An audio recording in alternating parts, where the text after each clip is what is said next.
আসসালামু আলাইকুম সবাইকে, তোমাদের সবাইকে স্বাগতম আমাদের পরিমাণগত রসায়ন 1 নম্বর লেকচারে। আমরা কম্প্যাক্ট কেমিস্ট্রি যে কামব্যাক ব্যাচ আছে এই ব্যাচের ক্লাস শুরু করতেছি আজকে পরিমাণগত রসায়নের মাধ্যমে। তোমরা যারা যারা আমাদের সাথে এই ব্যাচে যুক্ত হইছো তোমাদের সবাইকে এই কোর্সে স্বাগতম। এই ক্লাসের শুরুতেই আমি তোমাকে আগামী জার্নি সম্পর্কে বেশ কিছু গাইডলাইন দিব যে তুমি কিভাবে আমাদের সাথে এই জার্নিতে তোমার কেমিস্ট্রিটা A to Z গুছিয়ে ফেলতে পারবা, তোমার সেকেন্ড ইয়ারটা কিভাবে গুছাবা, কিভাবে গোছাইলে এইচএসসি এক্সামের রেজাল্ট ভালো হবে, প্লাস অ্যাডমিশনে যে তুমি সবার চেয়ে এগিয়ে থাকবা। সো এই টোটাল জিনিসপত্রগুলো আমরা ধাপে ধাপে ব্যাখ্যা করার চেষ্টা করব। আজকের ক্লাসটাতে আমরা পরিমাণগত রসায়নের একদম বেসিক জিনিসপত্র শিখব। শুরুর দিকের লেকচার, এখানে আমরা পরিমাণগত রসায়নের অনেক বেসিক জিনিসপত্র শিখবো ইনশাল্লাহ। আর নেক্সট ক্লাস আমাদের 13 তারিখ, আমরা মোটামুটি প্রত্যেকটা ক্লাস রুটিন ওয়াইজ নিব, টাইম মতো প্রত্যেকটা ক্লাস রুটিন ওয়াইজ হবে। সো তোমাদের সাথে সাথে এই ক্লাসের যাবতীয় জিনিসপত্রগুলা তুমি হচ্ছে আমার সাথে সাথে নোট করবা। আমি যা যা পড়াবো ক্লাসে টোটাল জিনিসপত্রগুলো নোট করবা এবং হচ্ছে পর্যাপ্ত পরিমাণে প্র্যাকটিস করবা। কেমিস্ট্রি তুমি একদম A to Z গুছায় ফেলতে পারবা। তো আমরা দেরি করব না, মোটামুটি আমাদের সাথে যে কয়জন তোমরা জয়েন করে ফেলছো তোমাদের সাথে আমি একটা টেলিগ্রাম গ্রুপ খুলবো ইনশাল্লাহ। তোমাদের সেখানে প্রবলেমগুলো নিয়ে কথাবার্তা হবে, প্রবলেম সলভ নিয়ে কথাবার্তা হবে টেলিগ্রাম গ্রুপের মাধ্যমে। ইনশাল্লাহ একটা হেল্পলাইন গ্রুপ খোলা হবে, সেখানে হচ্ছে তোমাদের যে সমস্ত প্রবলেমগুলো থাকবে, যেগুলো নিয়ে তোমরা প্রবলেম ফেস করবা, গাইডলাইন, এগুলো নিয়ে আমরা ইনশাল্লাহ কথাবার্তা বলার চেষ্টা করব। এবং তোমাদেরকে পুরা এই জার্নিতে 100% সাপোর্ট দেওয়ার দায়িত্ব আমার এবং নাইমুর ভাইয়ার। আমরা দুজন মিলে তোমাদের কেমিস্ট্রি জার্নিটাকে ইনশাল্লাহ একদম গোছানো এবং সহজ করে ফেলবো। তো যারা যারা যুক্ত করে হয়েছো আমাদের সাথে, কে কোথা থেকে যুক্ত হয়েছো একটু কমেন্টে জানাইতে পারো। তোমাদের সবাইকে আসসালামু আলাইকুম, আশা করছি তোমরা সবাই অনেক অনেক ভালো আছো, সুস্থ আছো। তোমাদের কলেজ কোনটা, বাংলাদেশে কে কোন জায়গা থেকে যুক্ত হয়েছে একটু আমাকে কমেন্টে জানাইতে পারো। চলো আমরা দেরি না করে আমাদের ক্লাসের মেইন পার্টে চলে যাব। প্রথমে আসো, আমাদের এই ব্যাচে আগামী 4 মাস, 4 থেকে 4.5 মাস মতো সময় লাগবে। তো আগামী 4 মাসে তুমি কেমিস্ট্রি আমাদের সাথে কিভাবে রিভিশন দিবা এবং তুমি নিজে কয়েকবার রিভিশন দিয়ে আগামী 6 মাসে টোটাল কেমিস্ট্রিটাকে কিভাবে গুছিয়ে ফেলবা সেটা আমি তোমাকে একটু বর্ণনা করব। সেটা প্রথমেই তোমাকে একটু বর্ণনা করার চেষ্টা করব যে আগামী 6 মাসে তুমি টোটাল কেমিস্ট্রিটাকে কিভাবে গুছিয়ে ফেলবা। তো ধরো আগামী 6 মাসের কথা চিন্তা করো। আমরা এখন আসি হচ্ছে জুলাইতে, তাই না? আমরা এখন কোথায় আসি? আমরা এখন আসি জুলাইতে। জুলাইয়ের পরে আমাদের আসবে হচ্ছে অগাস্ট, তারপর হচ্ছে সেপ্টেম্বর, তারপর হচ্ছে অক্টোবর, তারপর হচ্ছে নভেম্বর, এরপর হচ্ছে ডিসেম্বর। তো এই হচ্ছে তোমার আগামী 6 মাসের টাইম লাইন। এই 6 মাসের টাইম লাইনে তুমি টোটাল কেমিস্ট্রিটা A to Z গুছিয়ে ফেলতে চাচ্ছ, টোটাল কেমিস্ট্রিটা A to Z গুছিয়ে ফেলতে চাচ্ছ। তো তুমি ধরো আসো এই জায়গাতে, আমরা চেষ্টা করব তোমাকে আগামী 4 থেকে 4.5 মাসেই ফুল কেমিস্ট্রিটা শেষ করাই দিতে। আগামী 4 থেকে 4.5 মাসেই ফুল কেমিস্ট্রিটা শেষ করাই দিতে আমরা চেষ্টা করব। এই টাইমের মধ্যে তোমার কেমিস্ট্রিটা ফুল কভার হয়ে যাবে। এরপরে তুমি লাস্টের দিকে 2 মাস এনাফ পরিমাণ টাইম পাবা রিভিশন দেওয়ার জন্য। তো দেখো, জুলাই, আগস্ট, সেপ্টেম্বর, অক্টোবর এই 4 মাসের টাইম লাইনে আমরা কেমিস্ট্রি শেষ করার চেষ্টা করব। নভেম্বর, ডিসেম্বর এই টাইম লাইনটা তুমি নিজে নিজে প্রচুর পরিমাণে রিভিশনের টাইম পাবা। তো ধরো এই যে টাইম লাইনটা আছে নভেম্বর, ডিসেম্বর, এদিকে 2 মাস, এটা হচ্ছে তোমার রিভিশন টাইম, ফুলটা তুমি রিভিশন দিবা। এটা হচ্ছে তোমার কি রিভিশন টাইম, এটা ফুলটা রিভিশন দিবা। এই সময়তে যে তুমি পর্যাপ্ত পরিমাণে রিভিশন কিভাবে দিবা, আমরা এই যে প্রথম 4 মাসে আমরা তোমাকে যে সমস্ত ক্লাস করাবো এই সমস্ত ক্লাস, এই ক্লাসের ক্লাস নোট এগুলা তুমি পাবা, রিভিশন দিবা। এখানে পর্যাপ্ত পরিমাণে এমসিকিউ সলভ করানো হবে, এই এমসিকিউ সলভগুলা তুমি বারবার রিভিশন দিবা। এখানে পর্যাপ্ত পরিমাণে সিকিউ সলভ করানো হবে, এই সিকিউ সলভগুলা তুমি পর্যাপ্ত পরিমাণে করবা, এগুলা রিভিশন দিবা। এই সময়টাতে ক্লাস নোট, এমসিকিউ, সিকিউ এগুলোর উপর ফোকাস করবা, এগুলা বারবার রিভিশন দিলেই তোমার বোর্ড পরীক্ষার জন্য A to Z প্রিপারেশন হয়ে যাবে। বোর্ড পরীক্ষার জন্য A to Z প্রিপারেশন হয়ে যাবে। আর এই 4 মাসে আমরা তোমাকে যত এমসিকিউ করাবো, যত কোশ্চেন করাবো, ঠিক আছে, যত এমসিকিউ, যত কোশ্চেন, যত সিকিউ করাবো, এই এমসিকিউ গুলা তোমার এইচএসসি প্লাস অ্যাডমিশন, এই এমসিকিউ গুলা তোমার এইচএসসি প্লাস অ্যাডমিশন দুই জায়গাতেই হেল্প করবে, ঠিক আছে? এই এমসিকিউগুলো তোমার এইচএসসি অ্যাডমিশন দুই জায়গাতেই হেল্প করবে। এখান থেকে যত কোশ্চেন সলভ করাবো, যত কোশ্চেন মানে ধরে ধরে কোশ্চেন, এই কোশ্চেনগুলা সিকিউতে হেল্প করবে তোমার এইচএসসি এক্সামে, এই কোশ্চেনগুলো সিকিউতে হেল্প করবে। এবং অ্যাডমিশনে যে সমস্ত রিটেন কোশ্চেন হয়, অ্যাডমিশনের written question MCQ type question both জায়গাতে হেল্প করবে। বিশেষ করে ধরো ইঞ্জিনিয়ারিং অ্যাডমিশন দিতে চাচ্ছ, সেখানকার রিটেন কোশ্চেন এখানে প্রচুর পরিমাণে হেল্প করবে। আর ডিরেক্ট যে সমস্ত সিকিউ সলভ করাবো, এটা তোমার এইচএসসি এক্সামে পর্যাপ্ত পরিমাণে হেল্প করবে, ঠিক আছে? এখন এই যে তিনটা পার্টে আমরা ভাগ করতেছি, এই তিনটা পার্টে যাওয়ার আগে প্রত্যেকটা টপিকে আমরা বেসিক রিভিউ করব। প্রত্যেকটা টপিকে আমরা কি করব? বেসিক রিভিউ করব। সো প্রত্যেকটা টপিকে প্রথমে আমরা বেসিক শিখব, তারপরে ওই বেসিক ওয়াইজ এমসিকিউ সলভ করব, কোশ্চেন সলভ করব, সিকিউ সলভ করব। এবং দেখবা এই ক্লাসগুলা আমরা বোর্ড বইয়ের সিকোয়েন্স ওয়াইজ সাজাবো। যে কোনো চ্যাপ্টার যখন আমি বা নাইমুর ভাইয়া তোমাকে পড়াচ্ছি, ধরো আমি বা নাইমুর ভাইয়া তোমাকে যখন আমরা পড়াচ্ছি যে কোনো চ্যাপ্টার, ধরে নাও তুমি পরিমাণগত রসায়নে আসো, পরিমাণগত রসায়নে আসো, পরিমাণগত রসায়নে যখন তুমি পড়বা, তুমি খেয়াল করে দেখবা আমাদের ফুল লেকচার বোর্ড বই সিকোয়েন্সে সাজানো, বোর্ড বই সিকোয়েন্সে সাজানো, এবং বোর্ড বইয়ের আদলে খুব সহজ করে সাজানো, বোর্ড বইয়ের আদলে একদম সহজ করে সাজানো, সহজ করে, সহজ মেথডে। তা আমরা বোর্ড বইয়ের আকারে এত সহজ মেথডে পুরো জিনিসটা সাজাবো যাতে তুমি ক্লাসগুলা করার পর ক্লাসের নোট যখন তৈরি করবা এবং ক্লাসটা পর্যাপ্ত পরিমাণ প্র্যাকটিস করবা, করার পর তুমি যখন নিজে বোর্ড বইটা ঘাটবা, মানে ধরো কবির স্যারের বই ঘাটবা, কিংবা ধরো তুমি হচ্ছে যে গুহ স্যার, এই তোমার হচ্ছে যে হাজারিনাক স্যারের বই ঘাটবা, হাজারিনাক স্যার বা কবির স্যার যে কোনো একটা বই তুমি ধরলেই দেখবা ওই বইয়ের ম্যাক্সিমাম জিনিসপত্র তুমি অলরেডি বুঝো এবং পারো। এবং ওইটা তোমার কাভার করতে হয়তো 2 দিনও সময় লাগবে না বা 3 দিনও সময় লাগবে না ফুলটা রিডিং পড়ে কাভার করতে। ওখানকার জিনিসপত্র অলরেডি আমাদের ক্লাসে কাভার হয়ে গেছে, ঠিক আছে? সো আমরা এইভাবে তোমাকে পড়াবো। এখন ধরো আমাদের ইয়াটা কি হবে, রুটিনটা কি হবে, আমরা উইকলি 2টা ক্লাস করব, উইকলি আমরা 2টা ক্লাস করব। আমি তোমাদের কাছে রিকোয়েস্ট করব প্রত্যেকটা ক্লাস, উইকলি যে 2টা ক্লাস হবে প্রত্যেকটা ক্লাস লাইভে করতে। প্রত্যেকটা ক্লাস রিকোয়েস্ট থাকবে যে ক্লাসগুলা কিসে করবা, ক্লাসগুলা লাইভে করবা। রিকোয়েস্ট, একটা স্পেশাল রিকোয়েস্ট হচ্ছে, রিকোয়েস্ট করছি আমি তোমাদেরকে যে লাইভ ক্লাস করো, লাইভ ক্লাস করো, লাইভ ক্লাস করো। অ্যান্ড ট্রাই করো লাইভ ক্লাস যখন তুমি করবা তখন লাইভ ক্লাসে খাতা এবং কলম নিয়ে বসতে, খাতা কলম নিয়ে বসে আমার সাথে সাথে টোটাল ক্লাসটা বুঝবা এবং নোট করবা। খাতা কলম নিয়ে বসে টোটাল ক্লাসটা আমার সাথে সাথে বুঝবা এবং নোট করবা। এবার যেটা করবা, প্রত্যেকটা ক্লাস তুমি উইকে যেহেতু 2টা ক্লাস পাচ্ছ, 1.5 ঘন্টা 1.5 ঘন্টা 2টা করে ক্লাস পাচ্ছ, তো এই যে 2টা ক্লাসের নোট করলা, এই ক্লাস 2টা নোট করার পরে এই 2টা ক্লাস একটা সপ্তাহতেই তুমি রিভিশন দেওয়ার অন্তত 2 বা 3 বার সময় পাবা। তো ক্লাসের নোট করার পর এই নোটটা, ক্লাস নোটটা তুমি রিভিশন দিবা, ক্লাস নোটটা রিভিশন দিবা 2 থেকে 3 বার। ক্লাস নোট রিভাইজ, রিভাইজ এটা কয়বার করবা? 2 থেকে 3 বার, ঠিক আছে? তো যখনই তুমি ক্লাস করবা, প্রত্যেকটা উইকে যেহেতু 2টা করে ক্লাস, এই ক্লাসগুলোর ক্লাস নোট 2 থেকে 3 বার তুমি করো, মানে ক্লাস নোট করার পর এটা রিভাইজ তুমি 2 থেকে 3 বার করো। 2 থেকে 3 বার রিভাইজ করলে তোমার সুবিধা যেটা হবে, এই ক্লাস লেকচারগুলো তোমার মাথার মধ্যে মুখস্থ হয়ে যাবে, একদম গেঁথে যাবে, প্রত্যেকটা ম্যাথ গেঁথে যাবে, টেকনিকগুলো গেঁথে যাবে। দরকার হলে তুমি এই ক্লাস লেকচারটাই প্রথমবার 1x এ আমার সাথে লাইভে করলা, 1x স্পিডে তুমি আমার সাথে লাইভে করলা, সেকেন্ড বার যে তুমি 1.5x স্পিডে ওয়েবসাইট থেকে ভিডিওটা দেখে নিলা, এটা হচ্ছে সেকেন্ড টাইম। সেকেন্ড টাইম হচ্ছে 1.5x স্পিডে ভিডিওটা আরেকবার দেখে নিলা, আরেকবার দেখে এটা রিক্যাপ করবা। একজন কমেন্ট করছো যে ভাইয়া ক্লাস ফেসবুকে লাইভ হবে, হ্যাঁ আমার ক্লাসগুলো আমি চেষ্টা করব সব ফেসবুকে লাইভ নিতে। আর এটার রেকর্ডেড ভার্সন তোমরা ওয়েবসাইটে পেয়ে যাবা, ফেসবুকেও পেয়ে যাবা, ওয়েবসাইট এবং ফেসবুক 2 জায়গাতে এটার রেকর্ডেড ভার্সনটা পেয়ে যাবা।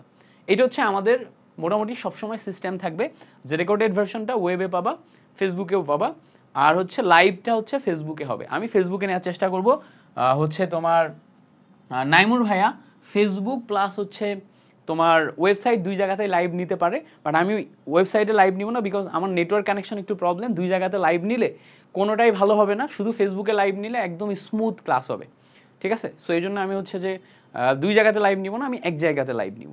আচ্ছা, তো এই হচ্ছে তোমার ওভারঅল টোটাল প্রপার মেথডটা আমি তোমাকে বললাম। এখন তুমি যেটা করবা, প্রত্যেকটা ক্লাস যখন আমার সাথে তুমি করতেছো, জাস্ট একটু মাথায় রাখবা, আমার এই কথাটা একটু মাথায় রাখবা, কি বলতেছি আমি। প্রত্যেকটা ক্লাস যখন তুমি আমার সাথে করতেছো, এগুলা যদি তুমি পর্যাপ্ত পরিমাণে প্র্যাকটিস করো, পর্যাপ্ত পরিমাণে আমার সাথে সাথে প্রত্যেকটা ক্লাসের প্র্যাকটিস করতে হবে পর্যাপ্ত পরিমাণে। তো প্রত্যেকটা ক্লাস তুমি যদি পর্যাপ্ত পরিমাণে প্র্যাকটিস করো, তাহলে দেখবা কেমিস্ট্রি তোমার ইজি লাগা শুরু হবে। প্র্যাকটিস বারবার করতে হবে। এখন আমি কেন বলছি প্র্যাকটিস করলে ইজি লাগা শুরু হবে? তোমরা শুরুতেই অনেকেই ট্রাই করবা যে ক্লাস না করে একা একা বই রিডিং পড়তে, বা ক্লাস না করে একা একা বই রিডিং পড়ে এটা বোঝার সক্ষমতা তোমার নাই, আমারও নাই। আমরা যারা এভারেজ টাইপের মানুষজন আছি, আমরা কখনোই একা একা বই রিডিং পড়ে বুঝতে পারবো না। এসএসসির বই তাও বোঝা যাইতো, বাট এইচএসসির বই বোঝা সম্ভব না। তো সেই ক্ষেত্রে তোমাকে প্রথম যেটা করতে হবে, প্রথমে তোমাকে ক্লাস করতে হবে, তারপরে সেই ক্লাসের ক্লাস নোটটা পড়তে হবে। প্রথমে তোমাকে ক্লাস করতে হবে, ক্লাস করে ক্লাস নোটটা পড়তে হবে, ক্লাস নোটটা কয়েকবার রিভাইজ দিতে হবে, ক্লাস নোটটা কয়েকবার রিভাইজ দিতে হবে। এরপরে তুমি চাইলে মূল বইতে যাইতে পারো, মূল বইতে যাইতে পারো। এই কয়েকটা স্টেপ ফলো করে তুমি যদি আমাদের পড়ো, তাহলে তোমার পড়াশোনা একদম গোছায় যাবে। এই কয়েকটা স্টেপ ফলো করে পড়বা। এমসিকিউ এর জন্য আমরা তোমাকে ক্লাসেই পর্যাপ্ত পরিমাণে এমসিকিউ সলভ করাবো, ক্লাসেই পর্যাপ্ত পরিমাণে এমসিকিউ সলভ করাবো। যদি তুমি এক্সট্রা করতে চাও, এক্সট্রা যদি তুমি প্র্যাকটিস করতে চাও, এক্সট্রা প্র্যাকটিস কি করতে পারো, হাজারি স্যারের যে মূল বই আছে, হাজারি স্যারের মূল বইয়ের এমসিকিউ গুলা প্র্যাকটিস করবা। হাজারি মূল বই এমসিকিউ, এইটা হচ্ছে তুমি প্র্যাকটিস করবা। এর বাইরে খুব বেশি এমসিকিউ আসে না, এইটা এখান থেকেই তোমার ম্যাক্সিমাম জিনিসপত্র কমন চলে আসে। ওকে, তো এই হচ্ছে আমাদের বেসিক কাহিনী। পর্যাপ্ত পরিমাণ প্র্যাকটিস করতে হবে, প্রথমে ক্লাস দেখবা, তারপর ক্লাসের ক্লাস নোট পড়বা, তারপরে বারবার সেটা রিভিশন দিবা। এরপরে যে তুমি মূল বই দাগায় দাগায় পড়তে পারো। যারা মেডিকেল অ্যাসপারেন্ট আসো, তারা মূল বই পড়াটা বাদ দিবা না। যারা মেডিকেল অ্যাডমিশন টেস্ট দিবা বলে চিন্তা করতেছো, তারা মূল বই পড়াটা বাদ দিবা না। যারা ইঞ্জিনিয়ারিং পড়তে চাও, তারা বাদ দিতে পারো, সমস্যা নেই। তারা ইঞ্জিনিয়ারিং কোশ্চেন ব্যাংক কিছুদিন পর থেকে সলভ করলেই তোমার গোছায় যাবে। বাট যারা মেডিকেল পড়তে চাও, তাদের মূল বই মাস্ট লাগবে অ্যাডমিশনে যেও। সো মূল বই পড়া বাদ দেওয়া যাবে না। এবার ধরো আমরা পরিমাণগত রসায়নের উপরে ধরে নিলাম আমরা 4টা ক্লাসের কথা বলছি তোমাদের, যে 4টা ক্লাসে আমরা পরিমাণগত রসায়ন পড়াবো। তো 4টা ক্লাসে আমরা পরিমাণগত রসায়ন পড়াবো। যদি আমরা দেখি 4টা ক্লাসে কমপ্লিট হচ্ছে না, আরেকটা এক্সট্রা ক্লাস লাগবে, কোনো সমস্যা নেই, তোমাকে এক্সট্রা ক্লাস নিয়ে দেওয়া হবে। এক্সট্রা ক্লাসে তুমি আমাদের সাথে পরিমাণগত রসায়ন A to Z কভার করে ফেলতে পারবা। তো চিন্তার কিছু নাই যে ভাইয়া 4টা ক্লাসের কথা বলছে, 4টাতেই পড়াবে, এরকম না। আমরা এক্সট্রা ক্লাস লাগলে নিব। সাপোজ ধরো জৈব রসায়ন, এখানে আমরা টোটাল প্ল্যান করছি ধরো হচ্ছে তোমার 7টা বা 8টা ক্লাসের। যদি আমার একটা ক্লাস এক্সট্রা লাগে, আমরা নিব, সমস্যা নেই। একটা ক্লাস এক্সট্রা লাগলে নিব, বা 2টা ক্লাস এক্সট্রা লাগলে নিব, সমস্যা নেই। বাট তোমাকে একদম কভার করাই দেওয়ার ট্রাই করা হবে। এবার কভার করানোর ক্ষেত্রে আমরা কয়েকটা জিনিস ফোকাস করব। দেখো, প্রথম জিনিস হচ্ছে আমরা বোর্ড এক্সাম ফোকাস করব। বোর্ড এক্সাম ফোকাস মানে কি বুঝাচ্ছি, বোর্ডের জন্য যত টপিক ইম্পর্টেন্ট, টপিক অ্যানালাইসিস করে বোর্ডের জন্য যত টপিক ইম্পর্টেন্ট আমরা ট্রাই করব এগুলো আগে কভার করানোর। আচ্ছা, এরপরে আমরা অ্যাডমিশন এক্সাম কভার করব। অ্যাডমিশনে মেডিকেল অ্যাডমিশন এবং ভার্সিটি অ্যাডমিশন, এই দুইটাতে যা যা লাগবে 100% কভার হয়ে যাবে। ইঞ্জিনিয়ারিং এর অ্যাডভান্স লেভেলের কোনো টপিক আমরা পড়াবো না। ইঞ্জিনিয়ারিং এর বোর্ড স্ট্যান্ডার্ড বেসিক যা লাগে সব তোমার কভার হয়ে যাবে, ঠিক আছে? ইঞ্জিনিয়ারিং এর অ্যাডভান্স কোনো বেসিক আমরা পড়াবো না। তো আমরা এখানে বোর্ড এক্সাম এবং অ্যাডমিশন স্ট্যান্ডার্ড দুইটা জিনিসই টপিক অ্যানালাইসিস করে সবচেয়ে ইম্পর্টেন্ট টপিকগুলো পড়াবো। কিছু কিছু টপিক যেগুলো আমাদের বাদ যাবে, যেগুলো বোর্ড এবং অ্যাডমিশন কোনো জায়গার জন্যই গুরুত্বপূর্ণ না, কোনো জায়গাতেই খুব বেশি আসে না, ওই টপিকগুলো আমরা হয়তো স্কিপ করতে পারি, ঠিক আছে? আচ্ছা, তোমাদের স্পেশাল ডিমান্ড যদি থাকে, কখনো কখনো তোমাদের স্পেশাল ডিমান্ডে আমরা হয়তো দেখাই দিব। এই হচ্ছে ওভারঅল আমরা কিভাবে আগামী 6 মাসে কেমিস্ট্রিটা গোছাবো, তার গাইডলাইন। প্রতিনিয়ত ধাপে ধাপে তোমরা আমাদের সাথে পর্যাপ্ত পরিমাণে গাইডলাইন পাবা। এটা ইনিশিয়াল শুরুর গাইডলাইন ছিল, সামনে তুমি ধাপে ধাপে আরো প্রচুর পরিমাণে গাইডলাইন পাবা। ওকে, সমস্যা নেই, চলো আমরা আসি। আজকে আমরা যেহেতু পরিমাণগত রসায়ন এটা দিয়ে শুরু করছি, লেকচার 1 যেহেতু আমাদের হচ্ছে পরিমাণগত রসায়ন, এটা দিয়ে শুরু হচ্ছে। প্রথমেই আমরা পরিমাণগত রসায়নের একদম বেসিক পার্টটাতে আসব। বেসিক পার্টটা কি? রাসায়নিক গণনা এবং মোল সংখ্যা, এই পার্টটা রাসায়নিক গণনা এবং মোল সংখ্যা। তো মোল সংখ্যার একদম বেসিক কনসেপ্ট আমরা শিখব এবং রাসায়নিক গণনার একদম বেসিক কনসেপ্ট আমরা শিখব। ওকে, এবার আসো মোল সংখ্যার বেসিক কনসেপ্টে আসি। মোল সংখ্যার বেসিক কনসেপ্ট এইটা শিখতে গেলে আগে আমাদের কয়েকটা স্টেপ জানা লাগবে। কয়েকটা স্টেপ কি দেখো, রাসায়নিক গণনার ক্ষেত্রে এখানে আমি একটা ছক দিয়ে রাখছি, এটা খুবই গুরুত্বপূর্ণ। এই ছকটা মুখস্থ করা মাস্ট, এই ছকটা মুখস্থ করা মাস্ট, মুখস্থ করা মাস্ট। এখন তুমি বলবা ভাই কেন? আমি তোমাকে একটা কাহিনী বললে বুঝবা। আমি হচ্ছে যে কলেজে যখন পড়ি, কলেজের তোমার হচ্ছে ফার্স্ট ইয়ারের ইয়ার ফাইনাল এক্সাম, কলেজের ফার্স্ট ইয়ারের ইয়ার ফাইনাল এক্সামে তোমার কেমিস্ট্রি পরীক্ষাতে ম্যাথ আসছে। এখন আমি ম্যাথের ফর্মুলা জানি, সব জানি, আমি ম্যাথটা মিলাইতে পারতেছি না, কারণ হচ্ছে ম্যাথের মধ্যে আয়োডিন আছে, আয়োডিনের আণবিক ভর আমার জানা নেই। ম্যাথের মধ্যে আয়োডিন আছে, আয়োডিনের আণবিক ভর আমার জানা নেই। টিচার তো আর পরীক্ষার হলে আমাকে আণবিক ভর বলে দিবে না, আমার আশেপাশে দেখারও কোনো সুযোগ নাই। তো আয়োডিনের আণবিক ভর প্রশ্নে উল্লেখ ছিল না, আমারও জানা নেই, সো আমি এখন আর মিলাইতে পারতেছি না। যদি তোমার এরকম হয় যে তুমি আণবিক ভর না জানো এবং পরীক্ষার হলে তুমি ফর্মুলা জানো আর আণবিক ভর দেওয়াও নাই, এই জন্য ম্যাথ মিলাইতে পারতেছো না, এর চেয়ে বড় বিপদ আর কিছু নাই। ম্যাক্সিমাম ক্ষেত্রে এমসিকিউ এর জন্য আণবিক ভর তো দেয়া থাকবেই না, এমসিকিউ এর জন্য আণবিক ভর দেয়া থাকবে না। আর সিকিউ এর জন্য কিছু কিছু ক্ষেত্রে দেয়া থাকতে পারে, কিছু কিছু ক্ষেত্রে না দেয়া থাকতে পারে। এই জন্য আমরা রিস্ক নিব না, আমরা আগামী 6 মাসের জার্নিতে আণবিক ভর মুখস্থ করে ফেলবো। এখন প্রশ্ন হচ্ছে ফুল পর্যায় সারণীতে আমাদের মুখস্থ রাখার দরকার নেই, যেগুলো আমাদের প্রয়োজন সেগুলো মনে রাখতে হবে। তো আমাদের প্রয়োজন কতটুকু? এই ছকে যেগুলো আছে এইগুলা থেকেই ম্যাথ আসে, এই ছকে যেগুলো আছে এগুলা থেকেই ম্যাথ আসে। কি কি আছে একটু দেখো। প্রথমে দেখো হাইড্রোজেন, হাইড্রোজেন পারমাণবিক ভর, পারমাণবিক ভর কত? 1। কার্বন পারমাণবিক ভর কত? 12। Nitrogen 14, oxygen 16, sodium 23, magnesium 24, aluminium 27, phosphorus 31, sulphur 32, chlorine 35.5, potassium 39। বাম সাইডের এইগুলো আমাদের মোটামুটি সবার জানা আছে, বাট আমরা সবাই জানি না হচ্ছে এই সাইডের গুলা। বাট এই সাইডের গুলা তুমি এই চ্যাপ্টারে ম্যাথ করতে যে সবচেয়ে বেশি ব্যবহার করবা, এই চ্যাপ্টারে ম্যাথ করতে যে তুমি দেখবা সবচেয়ে বেশি ব্যবহার হচ্ছে এই সাইডের গুলা। এই সাইডে কি কি আছে? ক্যালসিয়াম আছে, ক্যালসিয়ামের 40। ক্রোমিয়াম কত? ক্রোমিয়াম 52। ম্যাঙ্গানিজ কত? 55। আয়রন কত? 55.85। খেয়াল করে দেখো এখানে যেই কয়টা ইউজ করছি না, ক্রোমিয়াম প্রচুর পরিমাণে লাগে তড়িৎ রসায়নে, ম্যাঙ্গানিজ প্রচুর পরিমাণে লাগবে এই যে পরিমাণগত রসায়নে, আয়রন পরিমাণগত রসায়নে প্রচুর পরিমাণে লাগে, নিকেল এটা লাগবে তড়িৎ রসায়নে, কপার এটা লাগবে তড়িৎ রসায়নে, জিঙ্ক এটা লাগবে তড়িৎ রসায়নে, সিলভার এটা লাগবে তড়িৎ রসায়নে, আয়োডিন এটা লাগবে পরিমাণগত রসায়নে, গোল্ড এটাও লাগবে তড়িৎ রসায়ন পরিমাণগত রসায়ন দুই জায়গায় লাগবে। এই দেখো লাস্টে এইচ জি আছে না, পারদ, পারদের আণবিক ভর 200, এটা পরিমাণগত রসায়নে লাগবে, এটা পরিমাণগত রসায়নে লাগবে, পারদের এটা থেকে সরাসরি ম্যাথ আসে। সো তার মানে এখান থেকে আমরা কোনোটাই বাদ দিতে পারতেছি না, এই ফুল ছকটা মুখস্থ করতে হবে।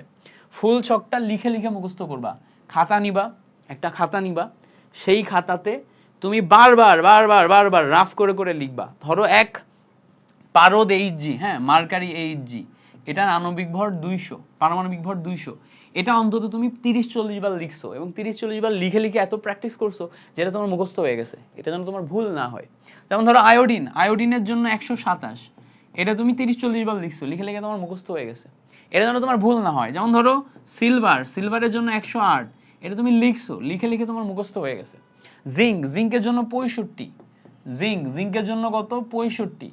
তারপরে দেখো কপার, কপারের জন্য 63.5, লিখবা, লিখতে লিখতে লিখতে লিখতে তোমার জন্য একদম মুখস্থ হয়ে যায়, যেন এটা তোমার একদম ঠোঁটস্থ থাকে, মানে একদম যেন ঠোঁটের আগায় থাকে। এই লেভেলে তুমি যখন প্র্যাকটিস করে ফেলবা তখন এখান থেকে যাই আসবে তুমি পারবা। ঠিক আছে, আশা করি ব্যাপারটা ক্লিয়ার করতে পারছি। আচ্ছা, এই ছকটা আমাদের প্রথমত কাজে লাগবে। এবার আসো আমরা এই চ্যাপ্টারে মেইন ঢোকার আগে আমরা একটা কনসেপ্ট শিখবো, 9-10 এর কনসেপ্ট। জাস্ট একটু রিক্যাপ করব, এটা আমাদের কাজে লাগবে বিভিন্ন সময়, এজন্য রিক্যাপ করব। এটা হচ্ছে 9-10 এর কনসেপ্ট, 9-10 এর কনসেপ্ট, বাট আমাদের কাজে লাগবে। ঠিক আছে, এটা আমাদের কি করা লাগবে? এটা একটু জাস্ট রিক্যাপ করা লাগবে, রিক্যাপ করা লাগবে। আচ্ছা, 9-10 এর কনসেপ্টটা কি? শতকরা সংযুক্তি, এখানে সংযুক্তি লেখা আছে, সংযুতি, কারেক্ট ওয়ার্ডটা হচ্ছে সংযুতি। কারেক্ট ওয়ার্ডটা কি? কারেক্ট ওয়ার্ডটা হচ্ছে সংযুতি। তো শতকরা সংযুতি এটা আসলে কি সেটা আগে আমাদের বুঝতে হবে, প্লাস শতকরা সংযুক্তি বের করা সিস্টেমটা আমাদের শিখতে হবে। ধরো আমাদের কাছে কার্বন ডাই অক্সাইড আছে, এই কার্বন ডাই অক্সাইডের মধ্যে কার্বনের শতকরা পরিমাণ কত, অক্সিজেনের শতকরা পরিমাণ কত, এইটাকেই বলা হচ্ছে শতকরা সংযুতি। ধরো আমাদের কাছে ক্যালসিয়াম অক্সাইড আছে, ক্যালসিয়াম অক্সাইডে ক্যালসিয়ামের শতকরা পরিমাণ কত, অক্সিজেনের শতকরা পরিমাণ কত, এটাকেই বলা হচ্ছে শতকরা সংযুতি। ধরো আমাদের কাছে ক্যালসিয়াম কার্বনেট আছে, এখানে ক্যালসিয়ামের শতকরা পরিমাণ কত, কার্বনের শতকরা পরিমাণ কত, অক্সিজেনের শতকরা পরিমাণ কত, এটাকেই বলা হচ্ছে শতকরা সংযুতি। তো শতকরা সংযুতি মানে হচ্ছে কার শতকরা পরিমাণ কত, শতকরা সংযুক্তি মানে হচ্ছে কার শতকরা পরিমাণ কত। তো শতকরা সংযুক্তি যখন তুমি বের করবা বা সংযুতি যখন তুমি বের করবা, নিচে যাবে মোট যৌগের ভর, উপরে যাবে যার সংযুক্তি বের করতে হবে তার ভর, যার সংযুক্তি বের করতে হবে তার ভর। দেখো ফর্মুলা কি আছে, নিচে যাবে মোট যৌগের ভর, উপরে যাবে যার সংযুক্তি বের করতে হবে তার ভর। ঠিক আছে, এটা হচ্ছে আমাদের বের করার মেইন ফর্মুলা। এখন বের করার এই মেইন ফর্মুলা থেকে আমরা আসি, ধরো আমরা ক্যালসিয়াম কার্বনেটের কথা চিন্তা করি, ক্যালসিয়াম কার্বনেটের কথা চিন্তা করি। ক্যালসিয়াম কার্বনেট এই যৌগের মধ্যে আমরা যদি ক্যালসিয়ামের শতকরা পরিমাণ বের করতে চাই, আমরা যদি কার্বনের শতকরা পরিমাণ বের করতে চাই, আমরা যদি অক্সিজেনের শতকরা পরিমাণ বের করতে চাই, কিভাবে বের করব? দেখো নিচে যাবে মোট যৌগের ভর, নিচে যাবে কার ভর, মোট যৌগের ভর। খেয়াল করো, আমরা জানি ক্যালসিয়াম কার্বনেটের জন্য, ক্যালসিয়ামের জন্য 20 40, কার্বনের জন্য 6 12, অক্সিজেনের জন্য 8 16 গুণ 3। ক্যালকুলেশন করলে দেখবা ক্যালসিয়াম কার্বনেটের আণবিক ভর 100 গ্রাম। তার মানে আমি এখানে যখন ক্যালকুলেশন করতে যাচ্ছি, নিচে যাচ্ছে মোট যৌগের ভর 100 গ্রাম, উপরে যাবে তার নিজের ভর, তার নিজের ভর মানে কি ক্যালসিয়াম, ক্যালসিয়ামের জন্য কত, ক্যালসিয়ামের জন্য 40, ইনটু দেখো টোটাল মিলে 100%, ওই দেখো সাইডে 100% লেখা আছে না, 100%। ক্যালকুলেশন করলে এখান থেকে কাটাকাটি করলে 40% আসে। তার মানে ক্যালসিয়াম কার্বনেটের মধ্যে ক্যালসিয়ামের শতকরা পরিমাণ হচ্ছে 40%। আবার বলি, ক্যালসিয়াম কার্বনেটের মধ্যে ক্যালসিয়ামের শতকরা পরিমাণ কত, 40%। এটা হচ্ছে আমাদের প্রথম জানার বিষয়। এবার দেখো যখনই আমি কার্বনের শতকরা পরিমাণ বের করতে যাব, নিচে যাবে মোট যৌগের ভর, উপরে যাবে তার নিজের ভর, তার নিজের ভর কত, তোমার হচ্ছে কার্বনের জন্য কত, কার্বনের জন্য দেখবো আসবে হচ্ছে 12, তাহলে দেখো 12 ইনটু, ভালো করে খেয়াল করলে দেখবা 100%। ক্যালকুলেশন করো, ক্যালকুলেশন করলে দেখবা 100 100 কেটে যায়, এটার রেজাল্ট আসে হচ্ছে 12%। অক্সিজেনের জন্য বের করো, নিচে যাবে মোট যৌগের ভর যেটা 100, উপরে যাবে তার নিজের ভর। এখন খেয়াল করে দেখো অক্সিজেনের আণবিক ভর হচ্ছে অক্সিজেন 8 16, বাট অক্সিজেন কয়টা আছে, 3টা আছে। 3টে অক্সিজেনেরই মোট ভর বের করতে হবে না, তুমি তার একটা বের করতে পারবে না, তোমার 3টারই মোট ভর বের করতে হবে, 3টাই লাগবে। তাহলে দেখো একটার জন্য 16, 3টা যখন তুমি নিবা তখন 3 দিয়ে গুণ করো ইনটু 100%। ক্যালকুলেশন করলে দেখবা 100 100 কেটে যায়, 3 16 48। তাহলে দেখো মোট মিলে আমার 100%, মোট মিলে আমার 100%, একটা হচ্ছে 40% আছে, একটা হচ্ছে 12% আছে, একটা হচ্ছে 48% আছে, মোট মিলে হচ্ছে আমার 100%। এটাই হচ্ছে যে কোনো একটা যৌগের মধ্যে প্রত্যেকটা মৌলগুলার শতকরা সংযুক্তি কত, ঠিক আছে, বা নির্দিষ্ট একটা পরমাণু শতকরা সংযুক্তি কত বা কতটুকু পরিমাণে আছে সেটা বের করার সিস্টেম। কখনো কখনো এই শতকরা সংযুক্তি বের করার জন্য এই ফর্মুলাটা ইউজ করা হয়, যে আণবিক সংকেত ইজ ইকুয়ালস টু স্থূল সংকেত ইনটু n। তো স্থূল সংকেত বের করার জন্য ওই যে বিস্তারিত শতকরা পরিমাণ দিয়ে যেই বের করার সিস্টেম আছে সেটা আমরা 9 10 এ শিখছি, ওটা আমরা এখানে আর রিক্যাপ করব না, কারণ ওটা আমাদের ইন্টারমিডিয়েটে কখনো ম্যাথে আসবে না, বোর্ড এক্সামে ম্যাথে আসবে না।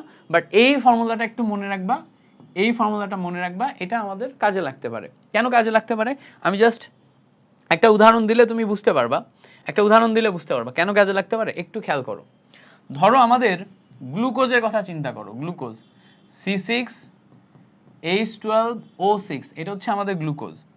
এই গ্লুকোজের, এটা কিন্তু আমাদের গ্লুকোজের আণবিক সংকেত, তাই না, আণবিক সংকেত, আণবিক সংকেত। এইটাকে যদি আমরা আনুপাতিক হারে সবচেয়ে ছোট অনুপাতে বানাই, তো 6 দিয়ে ভাগ করলে C1H2O1 এটা পাওয়া যায়, সবচেয়ে ছোট অনুপাত। এই যে সবচেয়ে ছোট অনুপাত, এইটা হচ্ছে আমাদের কি বলতো, এটা হচ্ছে আমাদের স্থূল স্থূল সংকেত। তাহলে সবচেয়ে ছোট অনুপাত যেটা, এটা হচ্ছে স্থূল সংকেত। এখন দেখো স্থূল সংকেত যেটা আছে সেটা এটা। এখন অনেক ক্ষেত্রে এরকম হবে যে আণবিক সংকেত এটা যখন তুমি বের করতে যাবা, আণবিক সংকেত এইটা ইজ ইকুয়ালস টু স্থূল সংকেত ইনটু n, স্থূল সংকেত ইনটু n। এখন খেয়াল করো, আণবিক সংকেত ইজ ইকুয়ালস টু স্থূল সংকেত ইনটু n, এটা দিয়ে কি বোঝাচ্ছি? আমরা এখানে দেখো স্থূল সংকেত পাচ্ছি হচ্ছে CH2O, এটা পাচ্ছি হচ্ছে স্থূল সংকেত, এর সাথে ধরো আমরা n নিলাম। আর আণবিক সংকেত কি পাচ্ছি? C6H12O6। এখন এখান থেকে আমরা খুব সিম্পল ওয়েতে n এর মান বের করতে পারবো না? n এর মান বের করতে পারবো, বা যদি আমি n এর মান জানি তাহলে n এর মান জানলে এটাই আনতে পারবো। বা ধরো আমি এটা জানি, এটা জানি, এটা জানি, এটা বের করতে চাচ্ছি, সেটাও পারবো খুব সিম্পল ওয়েতে। যে কোনো একটা জানলে, যে কোনো একটা না জানলে বাকি দুইটার মাধ্যমে একটা বের করা যাবে এই ফর্মুলা থেকে। যেমন ধরো আমি যদি এখান থেকে n এর মান বের করতে চাই, কিভাবে বের করব? আমাদের এখানে গ্লুকোজ যেটা আছে এটার জন্য আণবিক সংকেত বের করো, এই আণবিক ভর বের করো, আণবিক সংকেত থেকে আণবিক ভর পাওয়া যায়। তো খেয়াল করো, কার্বন 6 12 গুণ 6, আচ্ছা হাইড্রোজেনের 12, অক্সিজেনের 8 16 গুণ 6, ক্যালকুলেশন করলে আমাদের এই যে C6H12O6 এই জায়গা থেকে আণবিক ভর আসে হচ্ছে 180, পাইলাম। এদিকে দেখো আমাদের n আছে, আর এখানে খেয়াল করলে দেখবা কার্বন 6 12, হাইড্রোজেন 2, অক্সিজেন 8 16, ক্যালকুলেশন করলে আসবে হচ্ছে আমাদের কত? 30। এখান থেকে তুমি যদি কাটাকাটি করো, এই শূন্য কেটে যাচ্ছে, n is equals to 18 divided by 3 is equals to 6 আসে। দেখো খেয়াল করলে দেখবা এটা কত আসে? 6 আসে। সো n এর মান যখন 6 হয়, তো এখানে আমি C1H2O1 পাচ্ছি, এর সাথে তুমি যদি 6 দিয়ে গুণ করো তখন হচ্ছে C6H12O6, ওই আগের জায়গায় ফিরে যায় না? তো এইটা হচ্ছে আমাদের ওই 9 10 এর বেসিক। আমরা ওই সিম্পল 9 10 এ যেগুলো শিখে আসছি না, সেম ওই বেসিক। আমি জাস্ট একবার একটু রিক্যাপ করলাম। তো আণবিক সংকেত এবং স্থূল সংকেত, এটার এই সম্পর্কটা আমরা একটু মনে রাখবো, এবং এটা কিভাবে ব্যবহার করতে হয় এটা আমরা একটু মনে রাখবো। জাস্ট এটা থেকে আমাদের এইচএসসি পরীক্ষায় বা অ্যাডমিশন টেস্টে ভুল করে কখনো কখনো এমসিকিউ দিয়ে দিতে পারে, এই জন্য আমরা জিনিসটা রিক্যাপ করে দিলাম। মাঝে মাঝে যেহেতু এখান থেকে টেস্ট পেপারে বিভিন্ন সময় প্রশ্ন আসতে দেখা গেছে, অ্যাডমিশনে প্রশ্ন আসতে দেখা গেছে, এটা আমরা রিক্যাপ করলাম। শতকরা সংযুক্তির এই অংশটাও রিক্যাপ করলাম। ওকে, শতকরা সংযুক্তিতে আমরা একটা জিনিস একটু সুন্দর করে শিখে রাখতে পারি। শতকরা সংযুক্তি বের করার ক্ষেত্রে আমরা একটা জিনিস একটু সুন্দর করে শিখে রাখতে পারি, সেইটা হইতেছে কপার সালফেট ইনটু 5 অণু পানি, এইটাকে বলা হচ্ছে ব্লু ভিট্রিয়াল। এটার নাম হচ্ছে ব্লু ভিট্রিয়াল। এটার নাম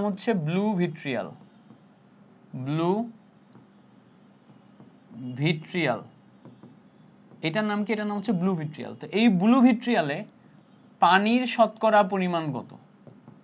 পানির শতকরা পরিমাণ কত? এইটা এমসিকিউতে বিভিন্ন সময় আসতে দেখা গেছে। তো যদি এখানে আমার কপার সালফেট ইনটু 5 অণু পানি, এটাকে ব্লু ভিট্রিয়াল বা নীল ভিট্রিয়াল বলে, এটাতে পানির শতকরা পরিমাণ তুমি কিভাবে বের করবা?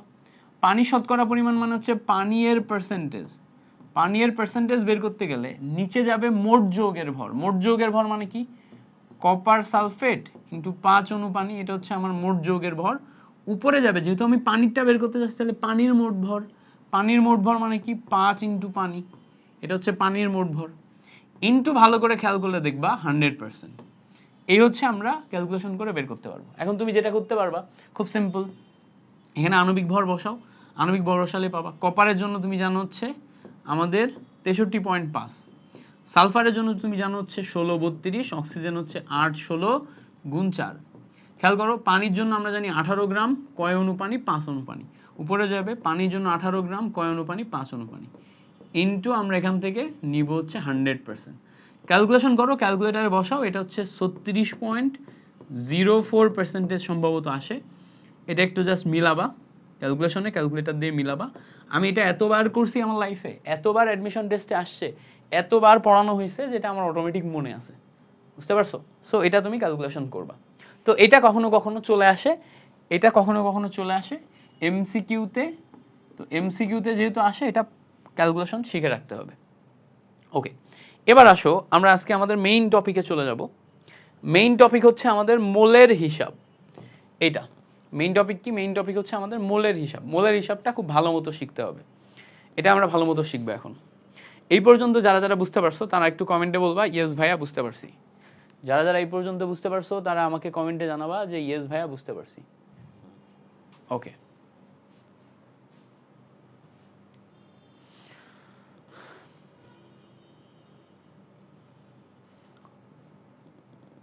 একজন যে লিখছো ভাইয়া ক্লাস অ্যাপে হচ্ছে না কেন? তোমাদের আমার ক্লাসগুলা ইয়াতে করা লাগবে, শুধু ফেসবুকে করা লাগবে।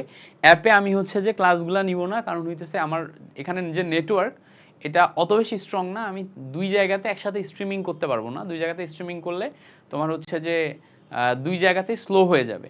তো একদম 100% যেন ক্লিয়ার ক্লাস হয়, এই জন্য আমি শুধুমাত্র ফেসবুকে স্ট্রিম করব, আর এর রেকর্ড ভার্সন আমরা তোমাকে অ্যাপে দিয়ে দিব ইনশাল্লাহ।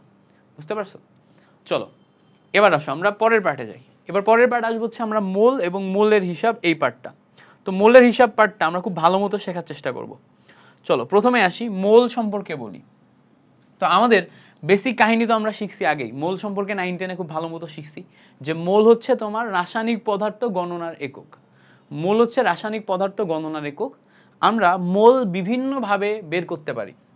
মোল আমরা বিভিন্নভাবে বের করতে পারি। যেমন ধরো মোল বের করার যদি আমরা কনসেপ্ট দেখি, আমরা বিভিন্নভাবে মোল বের করতে পারি। তার মধ্যে একটা উপায় হচ্ছে ভর।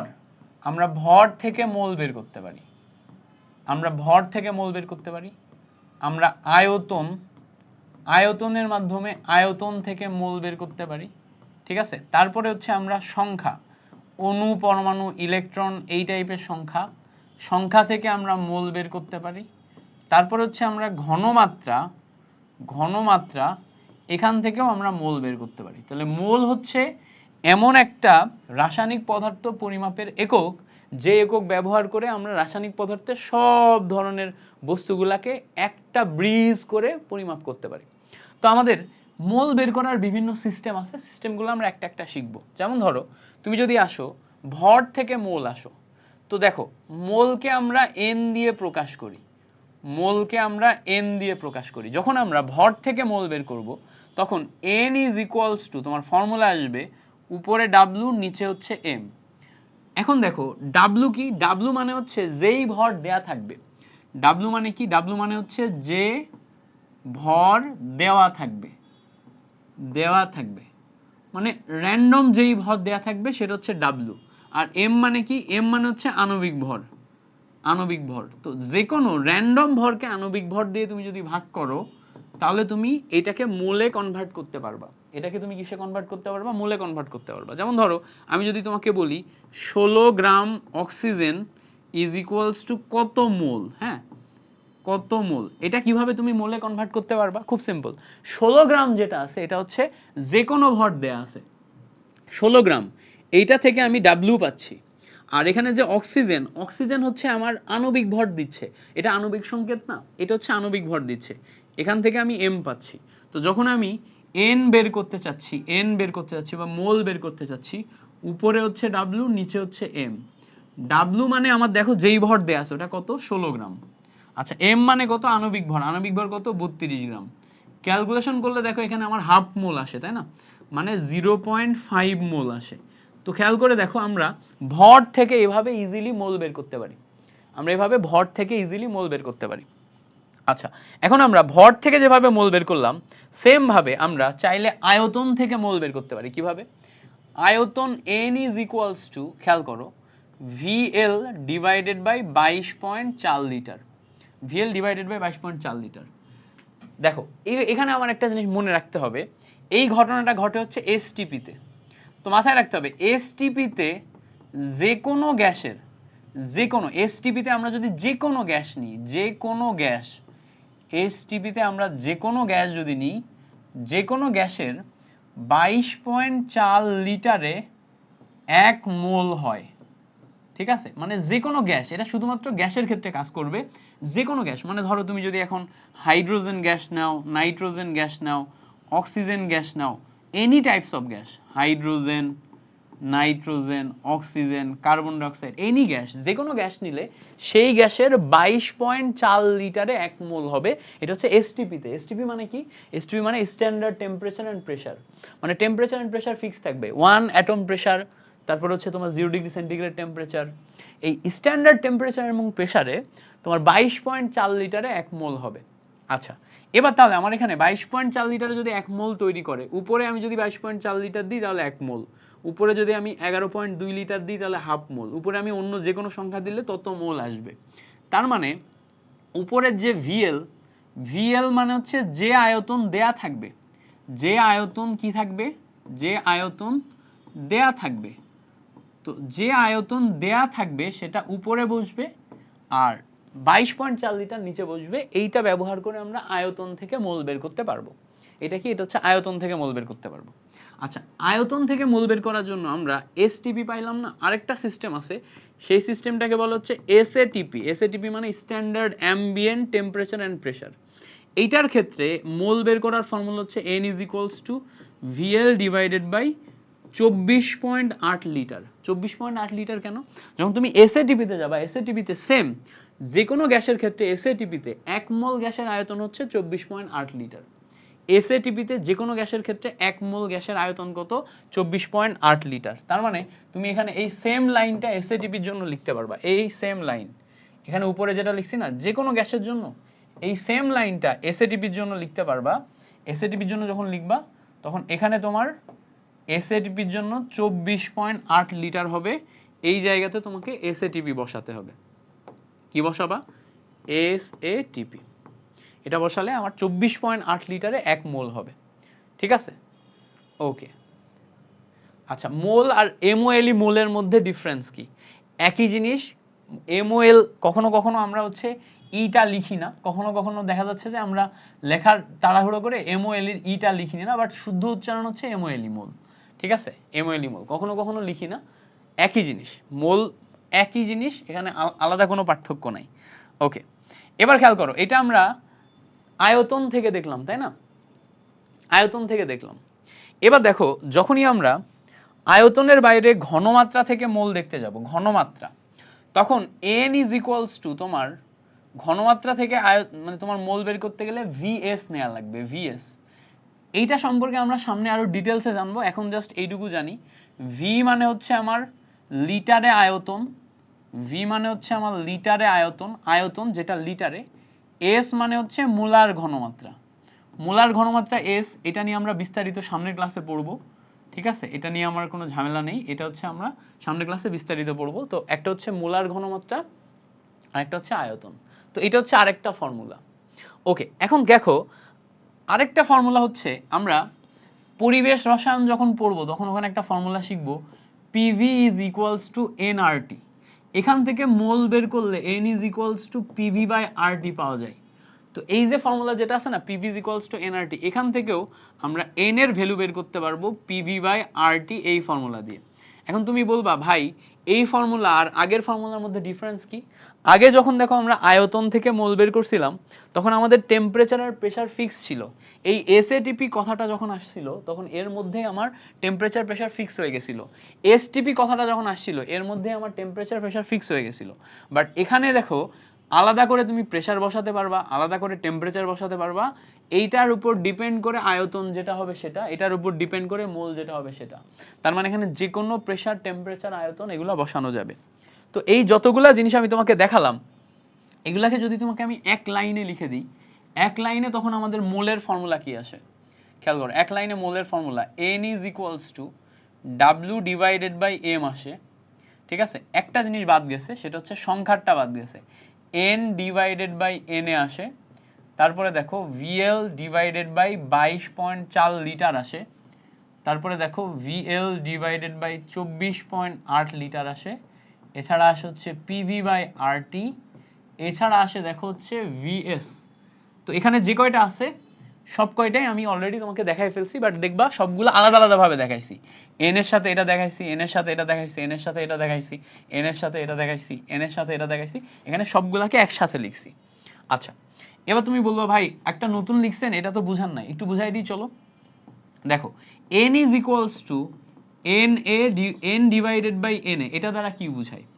na মানে হচ্ছে নাম্বার অফ অ্যাভোগাড্রো, na মানে হচ্ছে নাম্বার অফ অ্যাভোগাড্রো।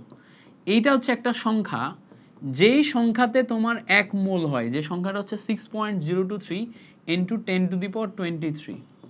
যখন আমরা অণু, পরমাণু বা আয়ন নিয়ে কাজ করি, হ্যাঁ, যখন আমরা অণু, পরমাণু বা আয়ন নিয়ে কাজ করি, এগুলার ক্ষেত্রে 6.023 ইনটু 10⁻23টি এতগুলা সংখ্যায় 1 মোল হয়। অণুর জন্য এতগুলাতে 1 মোল হবে, পরমাণুর জন্য এতগুলাতে 1 মোল হবে, আয়নের জন্য এতগুলাতে 1 মোল হবে। এটা হচ্ছে সংখ্যা, যেই সংখ্যায় 1 মোল হয়। তো উপরে এই যে নর্মাল যে এনটা লেখা আছে, এটা হচ্ছে যে সংখ্যা দেয়া থাকবে সেটা, আর নিচে এন এ যেটা, এটা হচ্ছে আমাদের অ্যাভোগাড্রো সংখ্যা। তো আমরা এই যে অনুপাত, এই অনুপাতটা ব্যবহার করেও মোল বের করতে পারবো। এখান থেকে আমরা অণু থেকে মোল বের করতে পারবো, পরমাণু থেকে মোল বের করতে পারবো, আয়ন থেকে মোল বের করতে পারবো। বুঝতে পারছো? এই হচ্ছে আমাদের আরেকটা কাহিনী। আচ্ছা, এখানে আসো।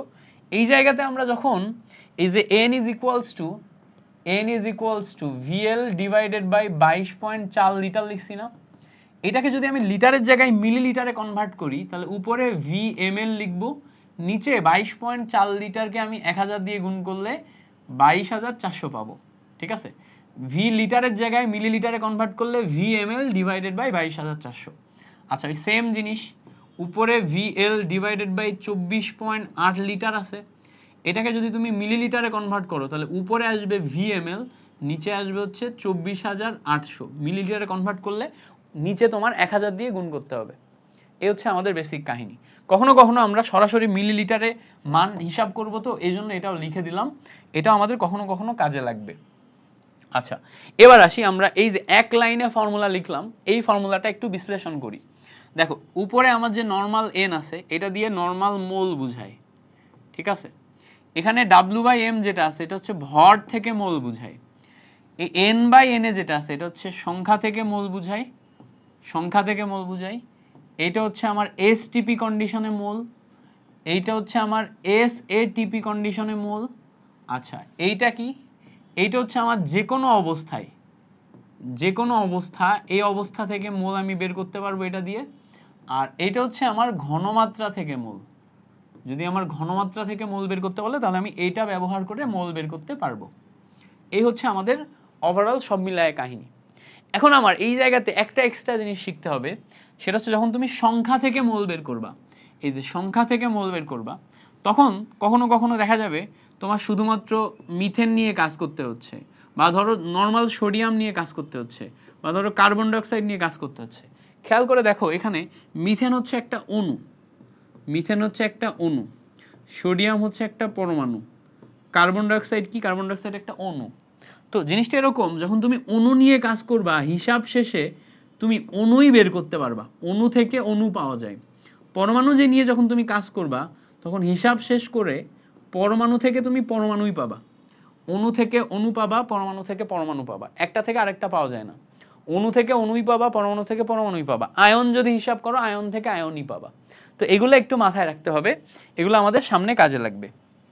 ঠিক আছে, আচ্ছা, এতক্ষণ আমি যা যা বলছি, এই সব কিছুকে তোমাকে আমি একটা জায়গাতে সুন্দর করে লিখে দিছি। দেখো, n is equals to W/M, N/Na, VL divided by 22.4 litre, VL divided by 24.8, বা এটাকে আরো ভেঙে লিখলে 789 এটা লেখা হয়। এটা হচ্ছে অ্যাকুরেট, একদম সঠিক। এটা এই ভ্যালুটাও মনে রাখতে পারো। ঠিক আছে, 24.8 হচ্ছে আমরা ম্যাথ মিলানোর সুবিধার্থে ব্যবহার করি, আবার এটা হচ্ছে এমসিকিউতে বিভিন্ন সময় দিয়ে দিতে পারে। PV/RT পাবো, আরেকটা হচ্ছে তোমার VS পাবো। এই হচ্ছে আমার টোটাল জিনিসটা। কোনটার পরিচয় কি অলরেডি আমি তোমাকে বলছি, আবার এখানে সাইডে লিখে দিছি। এটা লিখে দেওয়ার পিছনে রিজন হচ্ছে যাতে তুমি যখন স্লাইড পড়ো, স্লাইডে খুব সুন্দরভাবে একটা গোছানো জিনিস থাকে, যেটা দেখে তুমি বুঝতে পারো। আচ্ছা, এবার খেয়াল করো, এই জায়গাতে আমি তোমাকে একটা ক্যালকুলেশন দিছি। এই ক্যালকুলেশনটা পরিবেশ রসায়নে আমরা শিখি। এই ক্যালকুলেশনটা পরিবেশ রসায়নে আমরা শিখি। যারা অলরেডি পরিবেশ রসায়ন শিখছো, তোমরা অলরেডি এটা জানো। যারা পরিবেশ রসায়ন শিখো নাই, তারা এটা অনেকেই বুঝবা না। আমি এটা এখন বুঝাবো না তোমাদের। এটা আমরা পরিবেশ রসায়নে যেই শিখবো, ঠিক আছে, এটা আমরা পরিবেশ রসায়নে যেই শিখবো, এখন বুঝাবো না। কিন্তু পরিবেশ রসায়ন যখন পড়া হয়ে যাবে, তখন দেখবা পরিমাণগত রসায়ন রিভিশন দিতে যে এটা তোমার খুব মজা লাগতেছে, এটা কাজে লাগতেছে, ঠিক আছে? আগে শেখাবো না, বাট এটা তোমার পরবর্তীতে পরিবেশ রসায়ন শিখে এসে দেখবা তোমার কাজে লাগবে এবং তুমি দেখবা ফিল করবে। আর এটা তো খুব চমৎকার জিনিস, এটা দিয়ে তো প্রচুর পরিমাণে কনভার্সন করা যায়, বাট এখানে আপাতত আমাদের কনভার্সন তেমন একটা লাগবে না। ওকে, এবার আমরা এতক্ষণ পর্যন্ত যা যা করছি তার উপর ডিপেন্ড করে বেশ কিছু ম্যাথ করব এবং বইতে থাকা বিভিন্ন টাইপের ম্যাথ করব। চলো প্রথমে আসি এই ম্যাথটার কথা দেখি। এই ম্যাথটা কি বলতেছে? বলছে 500টি স্বাক্ষর দিতে, খেয়াল করো, বলছে 500টি স্বাক্ষর দিতে, স্বাক্ষর সংখ্যা 500টি, গ্রাফাইট পেন্সিলের, গ্রাফাইট পেন্সিল কি দিয়ে তৈরি? কার্বন দিয়ে তৈরি। কার্বনের আরেকটা রূপভেদ হচ্ছে গ্রাফাইট, কার্বনের রূপভেদ, কার্বনের রূপভেদ হচ্ছে গ্রাফাইট। ওকে, তো কার্বনের রূপভেদ হচ্ছে গ্রাফাইট, তাহলে গ্রাফাইট দিয়ে তৈরি পেন্সিল, এটার এত মিলিগ্রাম খরচ হয়। এবার বলছে দেখো 500টি স্বাক্ষরে এত মিলিগ্রাম। আমার এখানে বলছে প্রতিটি স্বাক্ষরে, প্রতিটি মানে কি? একটি, একটি স্বাক্ষরে কার্বন পরমাণু কতটি খরচ হবে। তাহলে দেখো এখানে আছে আমার ভর, খেয়াল করো এখানে আছে আমার ভর, আর এখানে চাইছে পরমাণু, পরমাণু মানে এখানে হচ্ছে আমার সংখ্যা, এখানে কি? এখানে হচ্ছে আমার চাইছে সংখ্যা। তাহলে আমার ভর এবং সংখ্যা যদি বলে, আমরা জানতাম ফর্মুলা কি? ফর্মুলা হচ্ছে n is equals to w divided by m, এটা হচ্ছে ভরের formula. n is equals to n divided by n, এটা হচ্ছে সংখ্যার ফর্মুলা। যখন আমার ভর দেয়া আছে আর সংখ্যা দেয়া আছে, তখন আমি সরাসরি এখান থেকে ফর্মুলা নিতে পারবো w divided by m is equals to n divided by n, অর্থাৎ ভর থেকে সংখ্যা বের করতে হবে। বাট ভর যেটা আছে এটা তো আমার অ্যাকুরেট দেয়া নাই, অ্যাকুরেট দেয়া আছে আমার একটা স্বাক্ষরের জন্য ভর লাগবে, বাট এখানে 500টা স্বাক্ষরের জন্য ভর দেয়া আছে। তুমি এটা এভাবে চিন্তা করবা, 500টি স্বাক্ষরে তোমার ভর হচ্ছে কত? 55.6 মিলিগ্রাম, তাই না? আচ্ছা, এখন তুমি যখন একটি স্বাক্ষরে বের করতে যাবা, একটি স্বাক্ষরে বের করতে যাবা, তখন এখানে ঐকিক নিয়মে উপরে যাবে হচ্ছে 55.6 মিলিগ্রাম, নিচে যাবে 500টি, তাই না? নিচে 500 হইলে তখন আমরা এটা ভর পেয়ে যাচ্ছি। এবার খেয়াল করো আমাদের অ্যাকচুয়ালি ভর লাগবে গ্রামে, এখানে দেয়া আছে মিলিগ্রাম। আমরা জানি গ্রাম থেকে মিলিগ্রামে কনভার্ট করতে গেলে 1000 দিয়ে গুণ করতে হয়, আর মিলিগ্রাম থেকে গ্রামে কনভার্ট করতে গেলে 1000 দিয়ে ভাগ করতে হয়। তাহলে 55.6 ইন্টু 10 টু দি পাওয়ার -3, এখন এটা গ্রাম হয়ে গেছে, আর নিচে হচ্ছে 500। এটা কি? এটা হচ্ছে ভর, একটি স্বাক্ষরের ভর। তো একটি স্বাক্ষরের ভর তো আসলে ডাব্লিউ প্রকাশ করে, তাই না? এটা দেয়া থাকা ভর, একটি স্বাক্ষরের ভর কি প্রকাশ করবে? ডাব্লিউ প্রকাশ করবে, কারণ এটা আমার দেয়া থাকা ভর। যেই ভর আমরা পাবো, যেই ভর দেয়া থাকবে, এটা হচ্ছে দেয়া থাকা ভর। তাহলে একটি স্বাক্ষরের ভর কত? 55.6 ইন্টু 10 টু দি পাওয়ার -3। তাহলে এখন আমি এই জায়গা থেকে যদি ক্যালকুলেশন করি, ক্যালকুলেশন করলে খেয়াল করে দেখো ডাব্লিউ এর ভ্যালু পেয়ে গেছি, আমার লাগবে হচ্ছে সংখ্যা, কার্বন পরমাণু সংখ্যা মানে n এর ভ্যালু। তাহলে n is equals to na into W divided by m, এটা পাচ্ছি। n এর ভ্যালু কত? 6.023 ইন্টু 10 টু দি পাওয়ার 23, এটা উপরে আমার ডাব্লিউ এর ভ্যালু কত আসতেছে খেয়াল করে দেখো, 55.6 into 10 to the power -3 divided by 500 divided by m। m কই থেকে পাবো? এই যে কার্বন থেকে পাবো, তাই না? কার্বনের জন্য আণবিক ভর কত? 12। তাহলে আমি এখানে বসাবো হচ্ছে 12।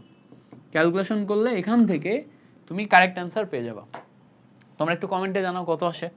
দেখো 6.023 into 10 to the power 23 into, খেয়াল করো ভগ্নাংশ নিলাম, উপরে যাচ্ছে হচ্ছে আমার 55.6 ইন্টু 10 টু দি পাওয়ার -3, নিচে আসতেছে হচ্ছে আমার 500, একদম নিচে আসতেছে 12।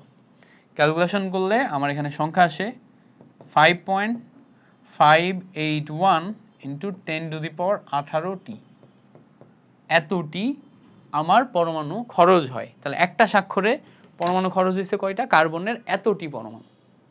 ক্লিয়ার করতে পারছি? তো ম্যাথটা হচ্ছে এইভাবে হবে। পারবো না? যারা যারা পারবা কমেন্টে লিখো ভাইয়া ইয়েস ভাইয়া পারবো। যারা যারা পারবা কমেন্টে লিখো ইয়েস ভাইয়া পারবো। না পারলেও লিখবা পারবো না, আর পারলে লিখবা পারবো।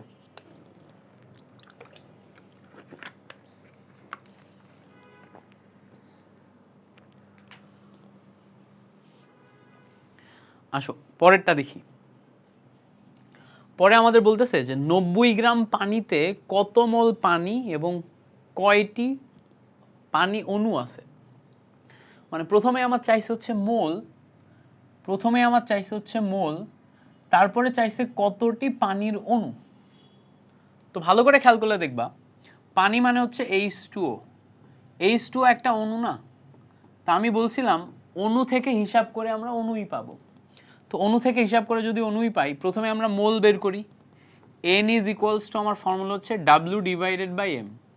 তো এখান থেকে যদি আমি মোল বের করার চেষ্টা করি, দেখো W মানে যেই ভর দেয়া থাকবে, ভর দেয়া আছে কত 90 গ্রাম, তাহলে দেখো যেই ভর দেয়া থাকবে সেটা হচ্ছে 90 ডিভাইডেড বাই M, M মানে হচ্ছে আণবিক ভর, পানির আণবিক ভর কত 18। তাহলে ক্যালকুলেশন করলে ভালো করে খেয়াল করলে দেখবা এখানে আমার 5 মোল আসে। কত আসে? 5 মোল আসে। এবার খেয়াল করো আমার বলছে কতটি পানি অণু আছে। তো যখন তুমি অণু বের করবা তখন এটা হচ্ছে ধরো নাম্বার 1 কোশ্চেন। নাম্বার 2 কোশ্চেন ধরে নাও আমার এটার সাথে কোনো সম্পর্ক নাই। তো তোমার এখানে চাইছে অণু, দেয়া আছে ভর, তাহলে তুমি সরাসরি W by M is equals to অণু সংখ্যা N বাই N এ এইটাই চলে যাবা অণু সংখ্যা বের করার জন্য N বাই N। এটা হচ্ছে সংখ্যার ফর্মুলা, এটা হচ্ছে ভরের ফর্মুলা। আর গুণ করলে N is equals to NA, উপরে W নিচে M। ক্যালকুলেশন করো, NA মানে 6.023 ইন্টু 10 টু দি পাওয়ার 23, উপরে W নিচে M। W এর ভ্যালু কত? দেখো W এর ভ্যালু হচ্ছে 90, M এর ভ্যালু হচ্ছে 18। ক্যালকুলেশন করো, এখান থেকে ক্যালকুলেশন করলে তুমি অনুসংখ্যা পেয়ে যাচ্ছ। তাহলে 6.023 into 10 to the power 23 into এখানে দেখো 5 মোল আসে, সো ক্যালকুলেশন করলে 3.011 ইন্টু 10 টু দি পাওয়ার 24 আসে। তাহলে দেখো এখান থেকে আমি এতটি অণু পাই। এতটি অণু কি অণু ভাইয়া? এতটি পানির অণু পাই। এতটি কি অণু পাই? পানির অণু পাই। আচ্ছা, যদি এখন আমাকে জিজ্ঞেস করতো যে এখান থেকে যদি জিজ্ঞেস করতো মোট পরমাণু সংখ্যা কত, মোট পরমাণু সংখ্যা কত, পরমাণু সংখ্যা কত, তখন আমরা কি করতাম? খেয়াল করে দেখো পানি কিন্তু একটা অণু, তাই না? এই পানির অণুতে খেয়াল করলে দেখবা একটা অক্সিজেন পরমাণু, দুইটা হাইড্রোজেন পরমাণু, মোট 3টি পরমাণু আছে। একটা অক্সিজেন পরমাণু আর দুইটা হাইড্রোজেন পরমাণু, মোট 3টা পরমাণু আছে। তাহলে দেখো মোট পরমাণু সংখ্যা যখন জিজ্ঞেস করবে, এখানে আমাদের পরমাণু আছে কয়টা? মোট 3টা। তো আমি এখন যদি মোট পরমাণুতে আসি, খেয়াল করো এখান থেকে যদি আমি এখন মোট পরমাণুতে আসি, তাহলে দেখো এখানে আমি পাইছি না মোট অণু, এই অণু থেকে পরমাণুতে গুণ করতে হবে। তাহলে দেখো একটা অণুতে 3টা পরমাণু, তাহলে এতগুলা অণুতে কতগুলা পরমাণু আসবে? তাহলে পরমাণু সংখ্যা যখন তুমি বের করবা তখন হচ্ছে খেয়াল করে দেখো এই যে মোট অণু সংখ্যা 3.011 ইন্টু 10 টু দি পাওয়ার 24 এর সাথে 3 দিয়ে গুণ করা লাগবে, ঠিক আছে? তাহলে 3 দিয়ে গুণ করলে 9.011 ইন্টু 10 টু দি পাওয়ার 24 এতগুলো আসে। তো এইটাকে সহজভাবে এভাবে চিন্তা করা যায়, সহজভাবে চিন্তা করা যায়। পানির অণুতে পরমাণু সংখ্যা জিজ্ঞেস করছে, তাহলে একটা অণুতে পরমাণু সংখ্যা হচ্ছে x is equals to 3। এটাকে যদি x ধরো তাহলে দেখো এই জায়গা থেকেই তোমার পরমাণু সংখ্যা বের করার ফর্মুলা বের করা যায়। এটা তো ছিল আমার অণু, তাই না? এটা ছিল অণু। এইটাকেই যখন তুমি পরমাণুতে কনভার্ট করবা, n পরমাণুতে কনভার্ট করবা, তখন তোমার এই যে ফর্মুলাটা, এই ফর্মুলাটা নতুন একটা রূপ নেবে, Na into W divided by M। এর সাথে ওই যে লাস্টে আমরা 3 দিয়ে গুণ করছি না, ওই 3 দিয়ে গুণ হয়ে যাবে x, এর সাথে x হচ্ছে গুণ হবে। এইটা হচ্ছে এক লাইনে পরমাণু সংখ্যা বের করার ফর্মুলা। এটা যদি তুমি বুঝে যাও তাহলে আবার তোমার এমসিকিউতে অনেক ইজি হবে। এমসিকিউ তুমি এক লাইনেই করে ফেলতে পারবে, এত বড় ক্যালকুলেশন করা লাগবে না। এমসিকিউ ইজিলি একবারেই ক্যালকুলেশন করে বের করে ফেলতে পারবা। তাহলে বলো পারবা কিনা, বলো এ পর্যন্ত ক্লিয়ার কিনা বলো। এ পর্যন্ত যদি ক্লিয়ার হয় তাহলে আমরা অনেক কিছু শিখে ফেলছি। আচ্ছা, এবার আসো আমরা একদম সিম্পল জিনিস শিখি। এই জায়গায় আমার বলছে প্রমাণ অবস্থায় এত গ্রাম কার্বন ডাইঅক্সাইড গ্যাসের আয়তন কত হবে।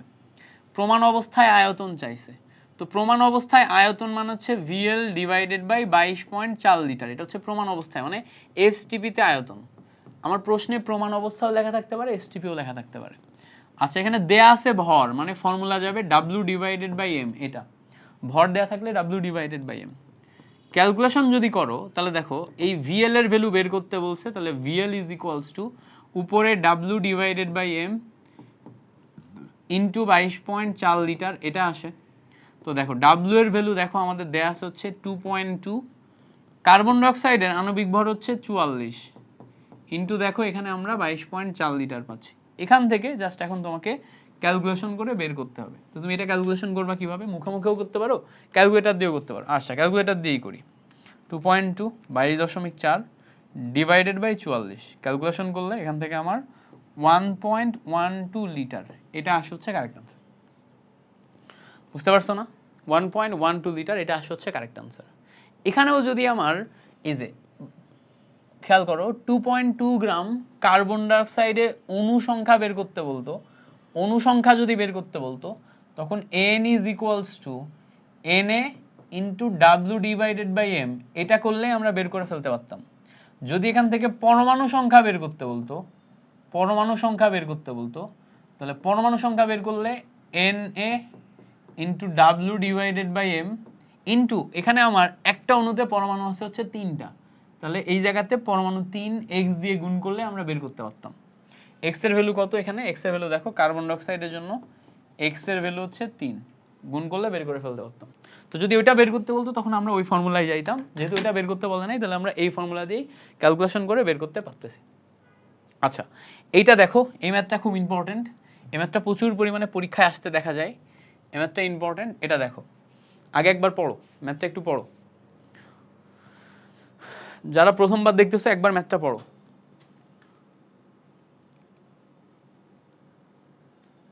যারা প্রথমবার দেখতেছো তারা একবার ম্যাথটা পড়ো।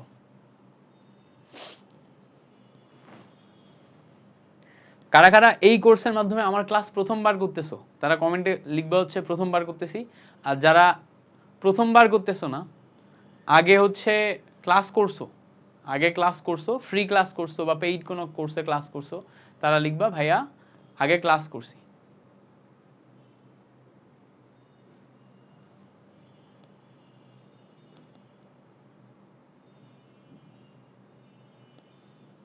ওকে চলো এটা দেখি। এখানে বলছে যে আমাদের কাছে 10 গ্রামের একটা ক্যালসিয়াম কার্বনেট আছে, মানে ধরো একটা এই জায়গাতে ক্যালসিয়াম কার্বনেটের দলা আছে, এইটার ভর হচ্ছে 10 গ্রাম। এখান থেকে আমরা এতগুলা অণু সরিয়ে নিলে কি পরিমাণ অবশিষ্ট থাকবে। তো এখান থেকে আমার মাইনাস করতে হবে এতগুলা অণু, নিলে আমার এই জায়গাতে অবশিষ্ট কি পরিমাণ থাকবে। তো এখন দেখো এই পরিমাণ অণু সরিয়ে নিতে বলছে না, এই অণু দিয়ে তো আমি ভরের সাথে কম্পেয়ার করতে পারবো না, এখান থেকে এইটুকু সরিয়ে নিচ্ছি। তো এখান থেকে এইটুকু সরিয়ে যেটা নিচ্ছি এটা আমার অণু দেয়া আছে, এটা ভর দেয়া আছে, তাহলে ভরের সাথে অণু তো কম্পেয়ার করতে পারবো না। তার মানে আমার এখানে এই অণুটাকে আগে ভরে কনভার্ট করতে হবে, তারপরে এখান থেকে এই ভর সরাই নিলে কতটুকু অবশিষ্ট থাকবে সেটা আমরা পেয়ে যাব। তাহলে এখন আমরা প্রথম কাজ হচ্ছে এই অণুটাকে ভরে কনভার্ট করা। তো এখানে আমার অণু দেয়া আছে, অণু দেয়া থাকলে অণুর জন্য আমরা জানি হচ্ছে সংখ্যা, সংখ্যার জন্য ফর্মুলা হচ্ছে n/nm, কনভার্ট করতে হবে কিসে, ভরে, ভরের জন্য ফর্মুলা হচ্ছে w divided by m। Calculation যদি করো এখান থেকে w ইজ ইকুয়ালস টু তুমি ফর্মুলা পাচ্ছ m into n divided by na, এটা পাচ্ছ ফর্মুলা। খেয়াল করো এখানে আমাদের কি কি আছে, m আছে না, m আছে না, m এর মান কত, m এর মান ক্যালসিয়াম কার্বনেটের জন্য দেখো 100। আচ্ছা নিচে অ্যাভোগাড্রো সংখ্যা 6.023 ইন্টু 10⁻23, উপরে দেখো n এর ভ্যালু অলরেডি দেয়া আছে 2 ইন্টু 10⁻20। এটা জাস্ট কি করবা, ক্যালকুলেটারে বসাই দিবা, বসাই দিলেই চলে আসবে 2 ইন্টু 10⁻20 ডিভাইডেড বাই 6.023 ইন্টু 10⁻23। এটাকে ক্যালকুলেশন করলে দেখো, এটাকে ক্যালকুলেশন করলে আমার রেজাল্ট কত আসে,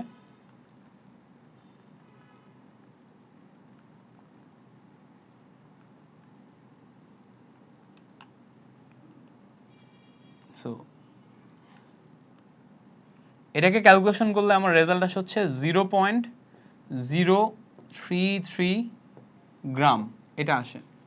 তাহলে দেখো আমাদের ছিল হচ্ছে 10 গ্রাম, এর মধ্যে থেকে আমরা 0.033 গ্রাম সরাই নিছি, তাহলে অবশিষ্ট কতটুকু থাকবে, অবশিষ্ট কতটুকু থাকবে সেটা আমরা যদি বের করতে যাই 10 গ্রাম থেকে 0.033 গ্রাম এটা যদি বের করি তাহলে 10 মাইনাস 0.03 ক্যালকুলেশন করলে 9.9667 গ্রাম।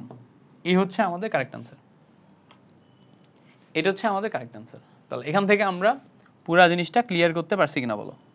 ওকে, পরে আসো আরেকটা ক্যালকুলেশন করি। এই ম্যাথটা একটু দেখি, এই ম্যাথটা কি বলতেছে, এই ম্যাথটা কি বলতেছে চলো দেখি। এই ম্যাথটা বলতেছে যে বাষ্পীভবনের কারণে একটি পাত্রের পানি যদি প্রতি ঘন্টায় 10 মিলিগ্রাম ওজন হারায় তবে প্রতি সেকেন্ডে ওই প্রক্রিয়ার জলীয় বাষ্পের কতটি অণু উৎপন্ন হবে। প্রতি সেকেন্ডে এখানকার কতটি অণু উৎপন্ন হবে। এখানে একটা মজার ব্যাপার আছে, খেয়াল করো।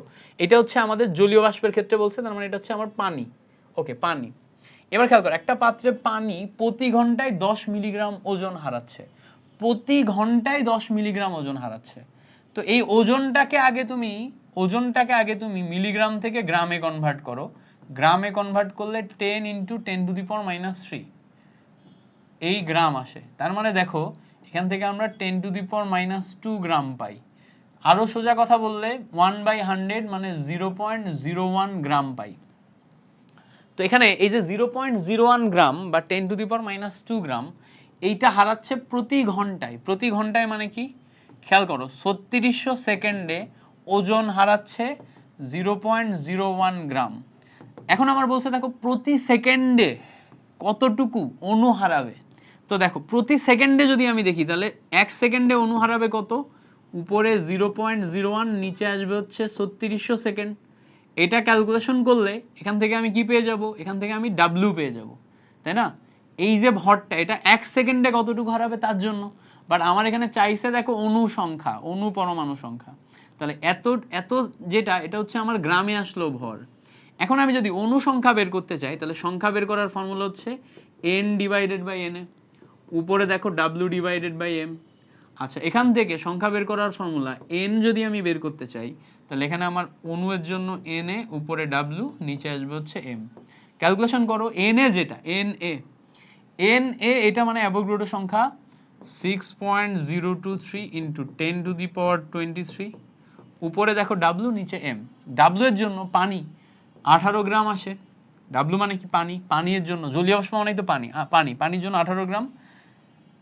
এরা আণবিক ভর, উপরে না, আণবিক ভর নিচে 18 গ্রাম, উপরে যাবে W এ যেটা, W আমি অলরেডি বের করছি কত, 0.01 ডিভাইডেড বাই হচ্ছে 3600। এইটা ক্যালকুলেশন করলে তুমি এখান থেকে পেয়ে যাবা। ক্যালকুলেশন করো, ক্যালকুলেশন করলে পেয়ে যাবা। কত পাচ্ছ দেখো, 6.023 × 10⁻23 ইন্টু, খেয়াল করো এখানে আমরা হচ্ছে যে 0.01 divided by 3600 divided by 18। So calculation করলে এখানে আমার রেজাল্ট আসে হচ্ছে 9.294 ইন্টু 10⁻16 এতটি, 9.291 ইন্টু 10⁻16 এতটি। সো এই হচ্ছে আমাদের কাহিনী, বেসিক কাহিনী। তাহলে পারবো কিনা বলো, পারবো না। ওকে, এবার দেখো এতক্ষণ পর্যন্ত আমরা যে সমস্ত বেসিকগুলো শিখছি এই বেসিকগুলোর উপর ডিপেন্ড করে আমরা কিছু এমসিকিউ সলভ করব, বোর্ডে আসা এমসিকিউ সলভ করব। দেখো এমসিকিউটা আসছে কোথায়, দেখো বোর্ডে আসছে হচ্ছে 15 সালে বরিশাল বোর্ডে, খুব ইম্পর্টেন্ট একটা এমসিকিউ। আরো বহুত জায়গায় আসছে, এটা অনেক পুরাতন রেফারেন্স তোলা, বহুত জায়গায় আসছে, বাট আমরা এটা এখানে তুলে রাখছি। এমসিকিউটা খুব ইম্পর্টেন্ট, একটু দেখি আমরা কি বলতেছে। বলতেছে 0.01 মোল মিথেনের মধ্যে কতগুলা ইলেকট্রন বর্তমান। দেখো এতক্ষণ কিন্তু আমরা মোলের হিসাব শিখছিলাম, বাট এখানে আমার ইলেকট্রনের হিসাব করতে বলছে। তো ইলেকট্রনের হিসাব করতে বললে আমাদের একটু ডিফারেন্ট ভাবে চিন্তা করতে হবে। খেয়াল করো তো, আমি যদি একটা CH4 অণুর কথা চিন্তা করি তাহলে দেখো তো এটা একটা CH4 অণু না। তো দেখো এখানে আমরা একটা CH4 অণুর কথা চিন্তা করি, একটা CH4 অণু, একটি CH4 অণু, একটি CH4 অণু, এর মধ্যে ইলেকট্রন কতগুলো আছে বলো তো। কার্বনে ইলেকট্রন আছে হচ্ছে 6টা। কার্বনে কয়টা ইলেকট্রন থাকে, কার্বনের পারমাণবিক সংখ্যা 6, ইলেকট্রন সংখ্যাও 6। হাইড্রোজেনে থাকে একটা, কয়টা হাইড্রোজেন আছে, টোটাল আছে 4টা। ক্যালকুলেশন করলে দেখো এখানে আমি 10টি ইলেকট্রন এটা পাই। কয়টা ইলেকট্রন পাই খেয়াল করলে দেখবো এখানে আমি 10টি ইলেকট্রন পাই। কয়টা? 10টা ইলেকট্রন। ওকে, এবার খেয়াল করো একটা অণুতে যদি আমি 10টা ইলেকট্রন পাই, এতগুলা মোল থেকে আমি অণুতে কনভার্ট করতে পারবো না? মোল থেকে আমি অণুতে কনভার্ট কিভাবে করব? মোল n ইজ ইকুয়ালস টু, তোমার দেখো মোল n ইজ ইকুয়ালস টু অণুতে কনভার্ট করলে n ডিভাইডেড বাই na। এখানে উপরে যে n আছে এটাই হচ্ছে আমার অণু সংখ্যা, তাই না? এটাই হচ্ছে আমার অণু সংখ্যা। তাহলে মোল ইনটু অ্যাভোগাড্রো সংখ্যা, তাহলে মোল ইনটু অ্যাভোগাড্রো সংখ্যা যদি হয়, মোলের ভ্যালু হচ্ছে 0.01, অ্যাভোগাড্রো সংখ্যা 6.023 ইনটু 10 টু দি পাওয়ার 23। এখান থেকে ক্যালকুলেশন করলে দেখবা, এখান থেকে ক্যালকুলেশন করলে 6.023 ইনটু 10 টু দি পাওয়ার 21 এতটি অণু আসে, তাই না? এতটি অণু। তাহলে দেখো একটি অণুতে যদি 10টা ইলেকট্রন থাকে, তাহলে এতটি অণুতে কত ইলেকট্রন থাকবে? 10 দিয়ে গুণ হবে, এটার সাথে 10 দিয়ে গুণ হবে। তাহলে মোট ইলেকট্রন তুমি যদি কাউন্ট করো, খেয়াল করো এখানে আসলা, এসে তুমি যদি মোট ইলেকট্রন কাউন্ট করো, তাহলে 10 into 6.023 into 10 to the power 21, calculation করলে 6.023 ইন্টু 10 টু দি পাওয়ার 22 এতগুলা পাওয়া যায়। এই দেখো এতটি ইলেকট্রন পাওয়া গেল। রিক্যাপ করবো আরেকবার বলে দিব,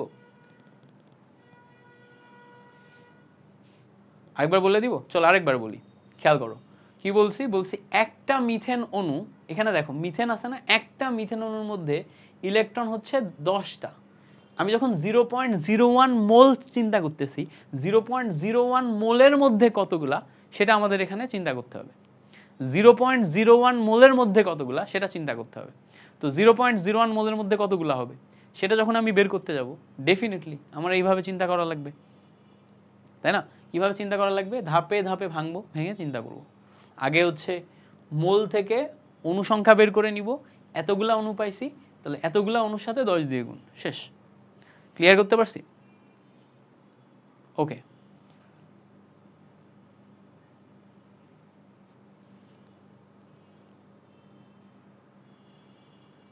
আচ্ছা এবার আসো এই ম্যাথটা একটু দেখি। এই ম্যাথটা বলতেছে যে উদ্দীপকের W এর মান কত? উদ্দীপকের W এর মান কত? তো এখানে দেখো প্রথমে আমাদের একটা লাইন দেয়া আছে, এটা হচ্ছে প্রথম লাইন। এখানে দেখো মিথেন দেয়া আছে, এটা কি? এটা হচ্ছে মিথেন। মিথেনের জন্য টেম্পারেচার, প্রেসার, আয়তন দেয়া নাই, ভর দেয়া আছে। এই যে আয়তন, এখানে এই ইনফরমেশনগুলো থেকে আমি এখান থেকে আয়তন বের করতে পারবো। এই আয়তন বের করলে সেই আয়তন এখানে বসাইতে পারবো। এই আয়তন বের করলে এখানে দেখো কার্বন ডাইঅক্সাইড, এটার জন্য আমি হচ্ছে ভর পাচ্ছি, টেম্পারেচার, চাপ, এটা আমি অলরেডি এখান থেকে পেয়ে যাচ্ছি, ডাব্লিউ এর মান বের করতে পারবো। আমার চাইছে হচ্ছে ডাব্লিউ এর মান। তাহলে আমি প্রথম মিথেনের লাইন থেকে আসি। মিথেনের লাইনে আমি যদি এখন ভর বের করতে চাই, আয়তন বের করতে চাই, তো আয়তন বের করতে গেলে দেখো এখানে আমার টেম্পারেচার, প্রেসার সব দেয়া আছে না? তো দেখো আমি টেম্পারেচার, প্রেসারের জন্য পিভি বাই আরটি এই ভ্যালু পাবো। আচ্ছা এখানে দেখো ভর দেয়া আছে, এখানে দেখো মিথেন দেয়া আছে, তাহলে এখান থেকে আমি ডাব্লিউ ডিভাইডেড বাই এম পাবো না? ডাব্লিউ ডিভাইডেড বাই এম পাবো। একটু বসাও এখানে, দেখো ভালো করে খেয়াল করলে দেখবা প্রেসার এখানে আমার এত কিলো প্যাসকেল দেয়া আছে, বাট এত কিলো প্যাসকেলে হবে না। আমার এখানে আর এর ভ্যালু বসাতে হবে 0.0821 এ। আর এর ভ্যালু বসাতে হবে 0.0821। তো এখানে আর এর ভ্যালু যদি লিটার অ্যাটমসফিয়ারে 0.08 বসাই, তাহলে উপরে যে পি আছে, যারা পরিবেশ রসায়ন পড়ো নাই তাদের মাথার উপর দিয়ে যাবে, সমস্যা নেই। পরিবেশ রসায়ন না পড়লেও আমরা যখন পরিবেশ রসায়ন পড়বো তখন আবার এখানে এসে ক্যালকুলেশন দেখবা একদম ইজি লাগবে। আচ্ছা এটা হচ্ছে 0.01 আর এর ভ্যালু, মোলার গ্যাস রূপক আর এর ভ্যালু বসাই দিলাম। পি এর ভ্যালু খেয়াল করো, আমার 100 কিলো প্যাসকেল আছে, কিলো প্যাসকেল থেকে যদি তুমি, আমি হচ্ছে যখন ইয়াতে অ্যাটমে কনভার্ট করতে যাব, তখন 100 ডিভাইডেড বাই 101.325 এটা দিয়ে ভাগ করলে আমার অ্যাটমে কনভার্ট হয়ে যাবে। এবার দেখো আয়তন, এটা আমরা জানি না, রেখে দিলাম। নিচে দেখো টেম্পারেচার অলরেডি 25 ডিগ্রি, 25 মানে 298 কেলভিন, বসাই দিলাম। ডাব্লিউ এর ভ্যালু দেখো ওখানে আমার 16 গ্রাম আছে। মিথেনের জন্য আণবিক ভর এটাও হচ্ছে আমার 16 গ্রাম। এখান থেকে যদি আমি কাটাকাটি করি তাহলে এটা কেটে যায়, এখান থেকে আমি ভি পেয়ে যাচ্ছি 0.08 298 ডিভাইডেড বাই এই টোটাল পার্টটা নিচে চলে আসতেছে, তাই না? এই পার্টটা উপরে যাচ্ছে, এই টোটাল পার্টটা নিচে আসতেছে।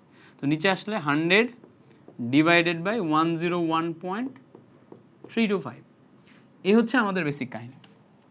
তো এখান থেকে ক্যালকুলেশন করলে ভি এর মান পেয়ে যাবা। তো আমি একটু দেখি, 0.08 into 298 divided by 100 divided by 101.325, calculation করো, এখান থেকে তুমি রেজাল্ট পাবা হচ্ছে 24.15 লিটার। তো এই জায়গায় ভ্যালু পাচ্ছ হচ্ছে 24.15, তাহলে এখানেও ভ্যালু পাবা 24.15। এই ভ্যালু যদি 24.15 পাও, এখন তোমার ডাব্লু বের করা লাগবে। তো ডাব্লুর জন্য আগের মতোই formula, W by M is equals to PV by RT, একদম সেম আগের মতো ফর্মুলা। এখান থেকে যখন তুমি ডাব্লিউ বের করবা, তাহলে W is equals to M into উপরে পিভি নিচে আরটি, বসাও এখন ভ্যালু। এম এর ভ্যালু দেখো, এই জায়গায় কার্বন ডাইঅক্সাইডের জন্য কত, কার্বন ডাইঅক্সাইডের জন্য 44, তো কার্বন ডাইঅক্সাইডের জন্য 44 বসাবা। চাপের ভ্যালু এখানে খেয়াল করো, আগেরটা 100 কিলোপ্যাসকেল ছিল, এখন অ্যাটমেই দেয়া আছে, তো তুমি এখানে 1 অ্যাটম বসাবা। আয়তন দেখো 24.15, এটা পাইছো, আয়তন 24.15। দেখো নিচে আর এর ভ্যালু 0.08, টেম্পারেচার কত, টেম্পারেচার হচ্ছে 0 ডিগ্রি, মানে হচ্ছে 273। আচ্ছা, এবার এখানে ক্যালকুলেশন করো, 44 into 24.15 divided by 0.08 into 273, calculation করলে এখান থেকে আমরা রেজাল্ট পাই 48.653। 48.653 গ্রাম। দেখো 48 এর ঘরে একটাই আছে, D number, so D number আসতেছে আমার কারেক্ট আনসার। 48 এর ঘরে একটাই ছিল, যেটা হচ্ছে ডি নাম্বার, ডি নাম্বার আসতেছে আমার কারেক্ট আনসার। ক্লিয়ার করতে পারছি? ক্লিয়ার না? আসো এই ম্যাথটা দেখি, পরেরটা বলছে 1 মিলিমোল, এটাও দেখো ঢাকা বোর্ডে আসছে, 1 মিলিমোলে কত গ্রাম সোডিয়াম কার্বনেট আছে। 1 মিলিমোল, মিলিমোল মানে কি, এই জায়গাতে এন এর ভ্যালু 1 মিলিমোল, মিলি মানে হচ্ছে 10⁻³ এবার তুমি মোলের জায়গায় লিখে ফেলো। তাহলে দেখো 1 মিলিমোল মানে হচ্ছে 10⁻³ মোল, এটাতে কত গ্রাম আছে সেটা বের করতে বলছে। তার মানে এখানে তুমি এন কে ভাঙলে W/M পাবা, এই সাইডে 10⁻³ পাচ্ছ এন এর ভ্যালু। এখান থেকে যখন তুমি গ্রাম বের করবা, তখন W is equals to M into 10⁻³ এটা আসবে। এম মানে কত, সোডিয়াম কার্বনেটের আণবিক ভর, মুখস্থ করে ফেলতে হবে 106, সোডিয়াম কার্বনেটের আণবিক ভর 106 ইন্টু 10⁻³ ক্যালকুলেশন করলে এখান থেকে তুমি কত পাচ্ছ, 0.106 গ্রাম। তো এখানে দেখো রেজাল্ট আসতেছে 0.106 গ্রাম। ক্লিয়ার করতে পারছি? তো রেজাল্ট কত আসতেছে, 0.106 গ্রাম। ওকে, গ্রেট। আচ্ছা, এই জায়গায় ভালো করে খেয়াল করলে দেখবা, এই জায়গায় আমরা যে ম্যাথটা করছি, এই ম্যাথে আমাদের আণবিক ভর প্রয়োজন হয়েছে না? কিছু আণবিক ভর তোমার মনে রাখা লাগবে। যেমন ধরো সোডিয়াম কার্বনেট, এটা প্রচুর পরিমাণে ব্যবহার হবে 106। তারপরে তোমার সোডিয়াম হাইড্রোক্সাইড প্রচুর পরিমাণে ব্যবহার হবে, এটা তোমার 40, প্রচুর পরিমাণ ব্যবহার হবে, এগুলা আমার মনে রাখা লাগবে, ঠোঁটের আগায় থাকা লাগবে। সালফিউরিক অ্যাসিড H2SO4 ক্যালকুলেশন করো 98 গ্রাম, একদম ঠোঁটের আগায় থাকা লাগবে। ক্যালসিয়াম কার্বনেট প্রচুর ব্যবহার হবে 100 গ্রাম, ঠিক আছে। ক্যালসিয়াম অক্সাইড 56 গ্রাম, এগুলো আমার একদম ঠোঁটের আগায় থাকা লাগবে। আরও সামনে আছে যেগুলো দেখাবো। ওকে, আমাদের ক্লাসের এই পর্যায়ে আমরা সমীকরণ ভিত্তিক গণনা শিখব, বাট এটা আমি আজকে আর পড়াইতে চাচ্ছি না, তোমাদের আজকে পড়ানোর ইচ্ছা ছিল এবং বেশ কিছু ম্যাথ করানোর ইচ্ছা ছিল। সমীকরণ ভিত্তিক গণনায় প্রথমে তোমার স্টোকিওমেট্রিক শেখানোর ইচ্ছা ছিল, তারপরে হচ্ছে এই যে এই ইকুয়েশনগুলো তোমার ভেঙে ভেঙে শেখানোর ইচ্ছা ছিল, তারপরে এক একটা করে ম্যাথ করানোর ইচ্ছা ছিল। বাট আমি এটাতে আজকে ঢুকতেছি না, কারণ হইতেছে 9টা থেকে আমার একটা অ্যাডমিশনের ক্লাস আছে, 9টা থেকে আমার একটা অ্যাডমিশনের ক্লাস আছে। সো এই ক্লাসটা বেশি টানলে আমি আবার ওই ক্লাসটা টাইম মতো নিতে পারবো না, আমার মাঝখানে একটু রেস্ট দরকার পড়বে। তো প্রথম ক্লাস আমি চাচ্ছিও না প্রথম ক্লাসে তোমাদের সাথে অনেক বেশি পড়াইতে। ফার্স্ট ক্লাস আমরা 1 ঘন্টা 15 মিনিটই রাখি, 1 ঘন্টা 15 মিনিটই যাক। সমীকরণ ভিত্তিক গণনা এই টপিকটা আমরা নেক্সট ক্লাসে শুরু করি। এটা ধীরে সুস্থে পড়াতে হবে, এটা আজকে শুরু করলেও আমি টাইমের আগে শেষ করতে পারবো না। এটা অন্তত আমার শেষ করতে 40-45 মিনিট লাগবে, অন্তত 40-45 মিনিট লাগবে। তো 40-45 মিনিট হচ্ছে আজকে আমি হাতে পাবো না, এটা শুরু করলে আমি হচ্ছে পরের ক্লাসটা টাইম মতো নিতে পারবো না। তো তোমাদের নেক্সট ক্লাস যেই টাইমগুলোতে হবে ওই সময় আমার অ্যাডমিশনের ক্লাস থাকবে না, অ্যাডমিশনের ক্লাস এবং পরের ক্লাসগুলোর টাইম আমি ডিফারেন্ট শিডিউলে সাজায় নিব, ফলে হচ্ছে তোমাদের ক্লাস থাকবে না, ফলে একদম রিল্যাক্সে তোমাদেরকে 2 ঘন্টা প্লাস পড়াইতে পারবো বা 2 ঘন্টার কাছাকাছি পড়াইতে পারবো মানে ডেইলি ক্লাসগুলোতে। তো ফার্স্ট ক্লাস হিসেবে তোমাদেরকে একটা টপিক পড়াই ছেড়ে দিচ্ছি। যারা যারা এই পর্যন্ত ক্লাসে ছিলা অবশ্যই ক্লাসটা কেমন লাগছে ক্লাসের রিভিউ দিও, ঠিক আছে? ক্লাসের রিভিউ দিও অবশ্যই ক্লাসগুলো কেমন লাগছে। আর ইনশাল্লাহ আমি যেভাবে শুরুতে গাইডলাইন দিলাম এটা ফলো করে এই জার্নিতে তুমি আমার সাথে আগাও, কেমিস্ট্রি কোনো কিছু বাকি থাকবে না, ইচ অ্যান্ড এভরিথিং দেখার দায়িত্ব মিল্টন ভাইয়ার। মিল্টন ভাইয়া তোমার সাথে আছে, নাইমুর ভাইয়া তোমার সাথে আছে। তোমরা যারা এই কোর্সে আমাদের সাথে যুক্ত থাকবা শেষ পর্যন্ত তুমি আমাদের থেকে সাপোর্ট পাবা, 100% সাপোর্টটা পাবা। বেস্ট রেজাল্ট করানোর জন্য কেমিস্ট্রি গোছাই দেওয়ার দায়িত্ব আমার। আর তোমাদের কাজ হবে তোমরা যারা যারা একটু আমাদের সাথে জয়েন করছো তোমরা তোমাদের ফ্রেন্ড সার্কেলে যারা আছে তাদেরকে রেকমেন্ড করবা, যদি তোমার মনে হয় যে না মিল্টন ভাইয়া এবং নাইমুর ভাই মিলে আমাদেরকে বেস্ট সার্ভিসটা দিতেছে। সার্ভিসটা ইম্পর্টেন্ট, তোমাকে শর্ট টাইমে পুরো জিনিসটা গোছাই দেওয়ার জন্য সার্ভিসটা ইম্পর্টেন্ট। আমি অ্যাডমিশনে লম্বা অ্যামাউন্ট অফ টাইম পড়াচ্ছি, এখন আমার ধরো সেকেন্ড টাইম ব্যাচে আমি হচ্ছে 11,000 স্টুডেন্টের একটা ব্যাচ পড়াচ্ছি ফিজিক্স সেন্টার্সের সাথে, ঠিক আছে? গত অ্যাডমিশনে আমি আমার তোমার হচ্ছে যে আমার নিজের যে ব্যাচ আছে আমার নিজের বিদ্যার্থী থেকে 6,500 স্টুডেন্ট পড়াইছি, 6,500 ইউনিক ট্রানজ্যাকশন আসছে।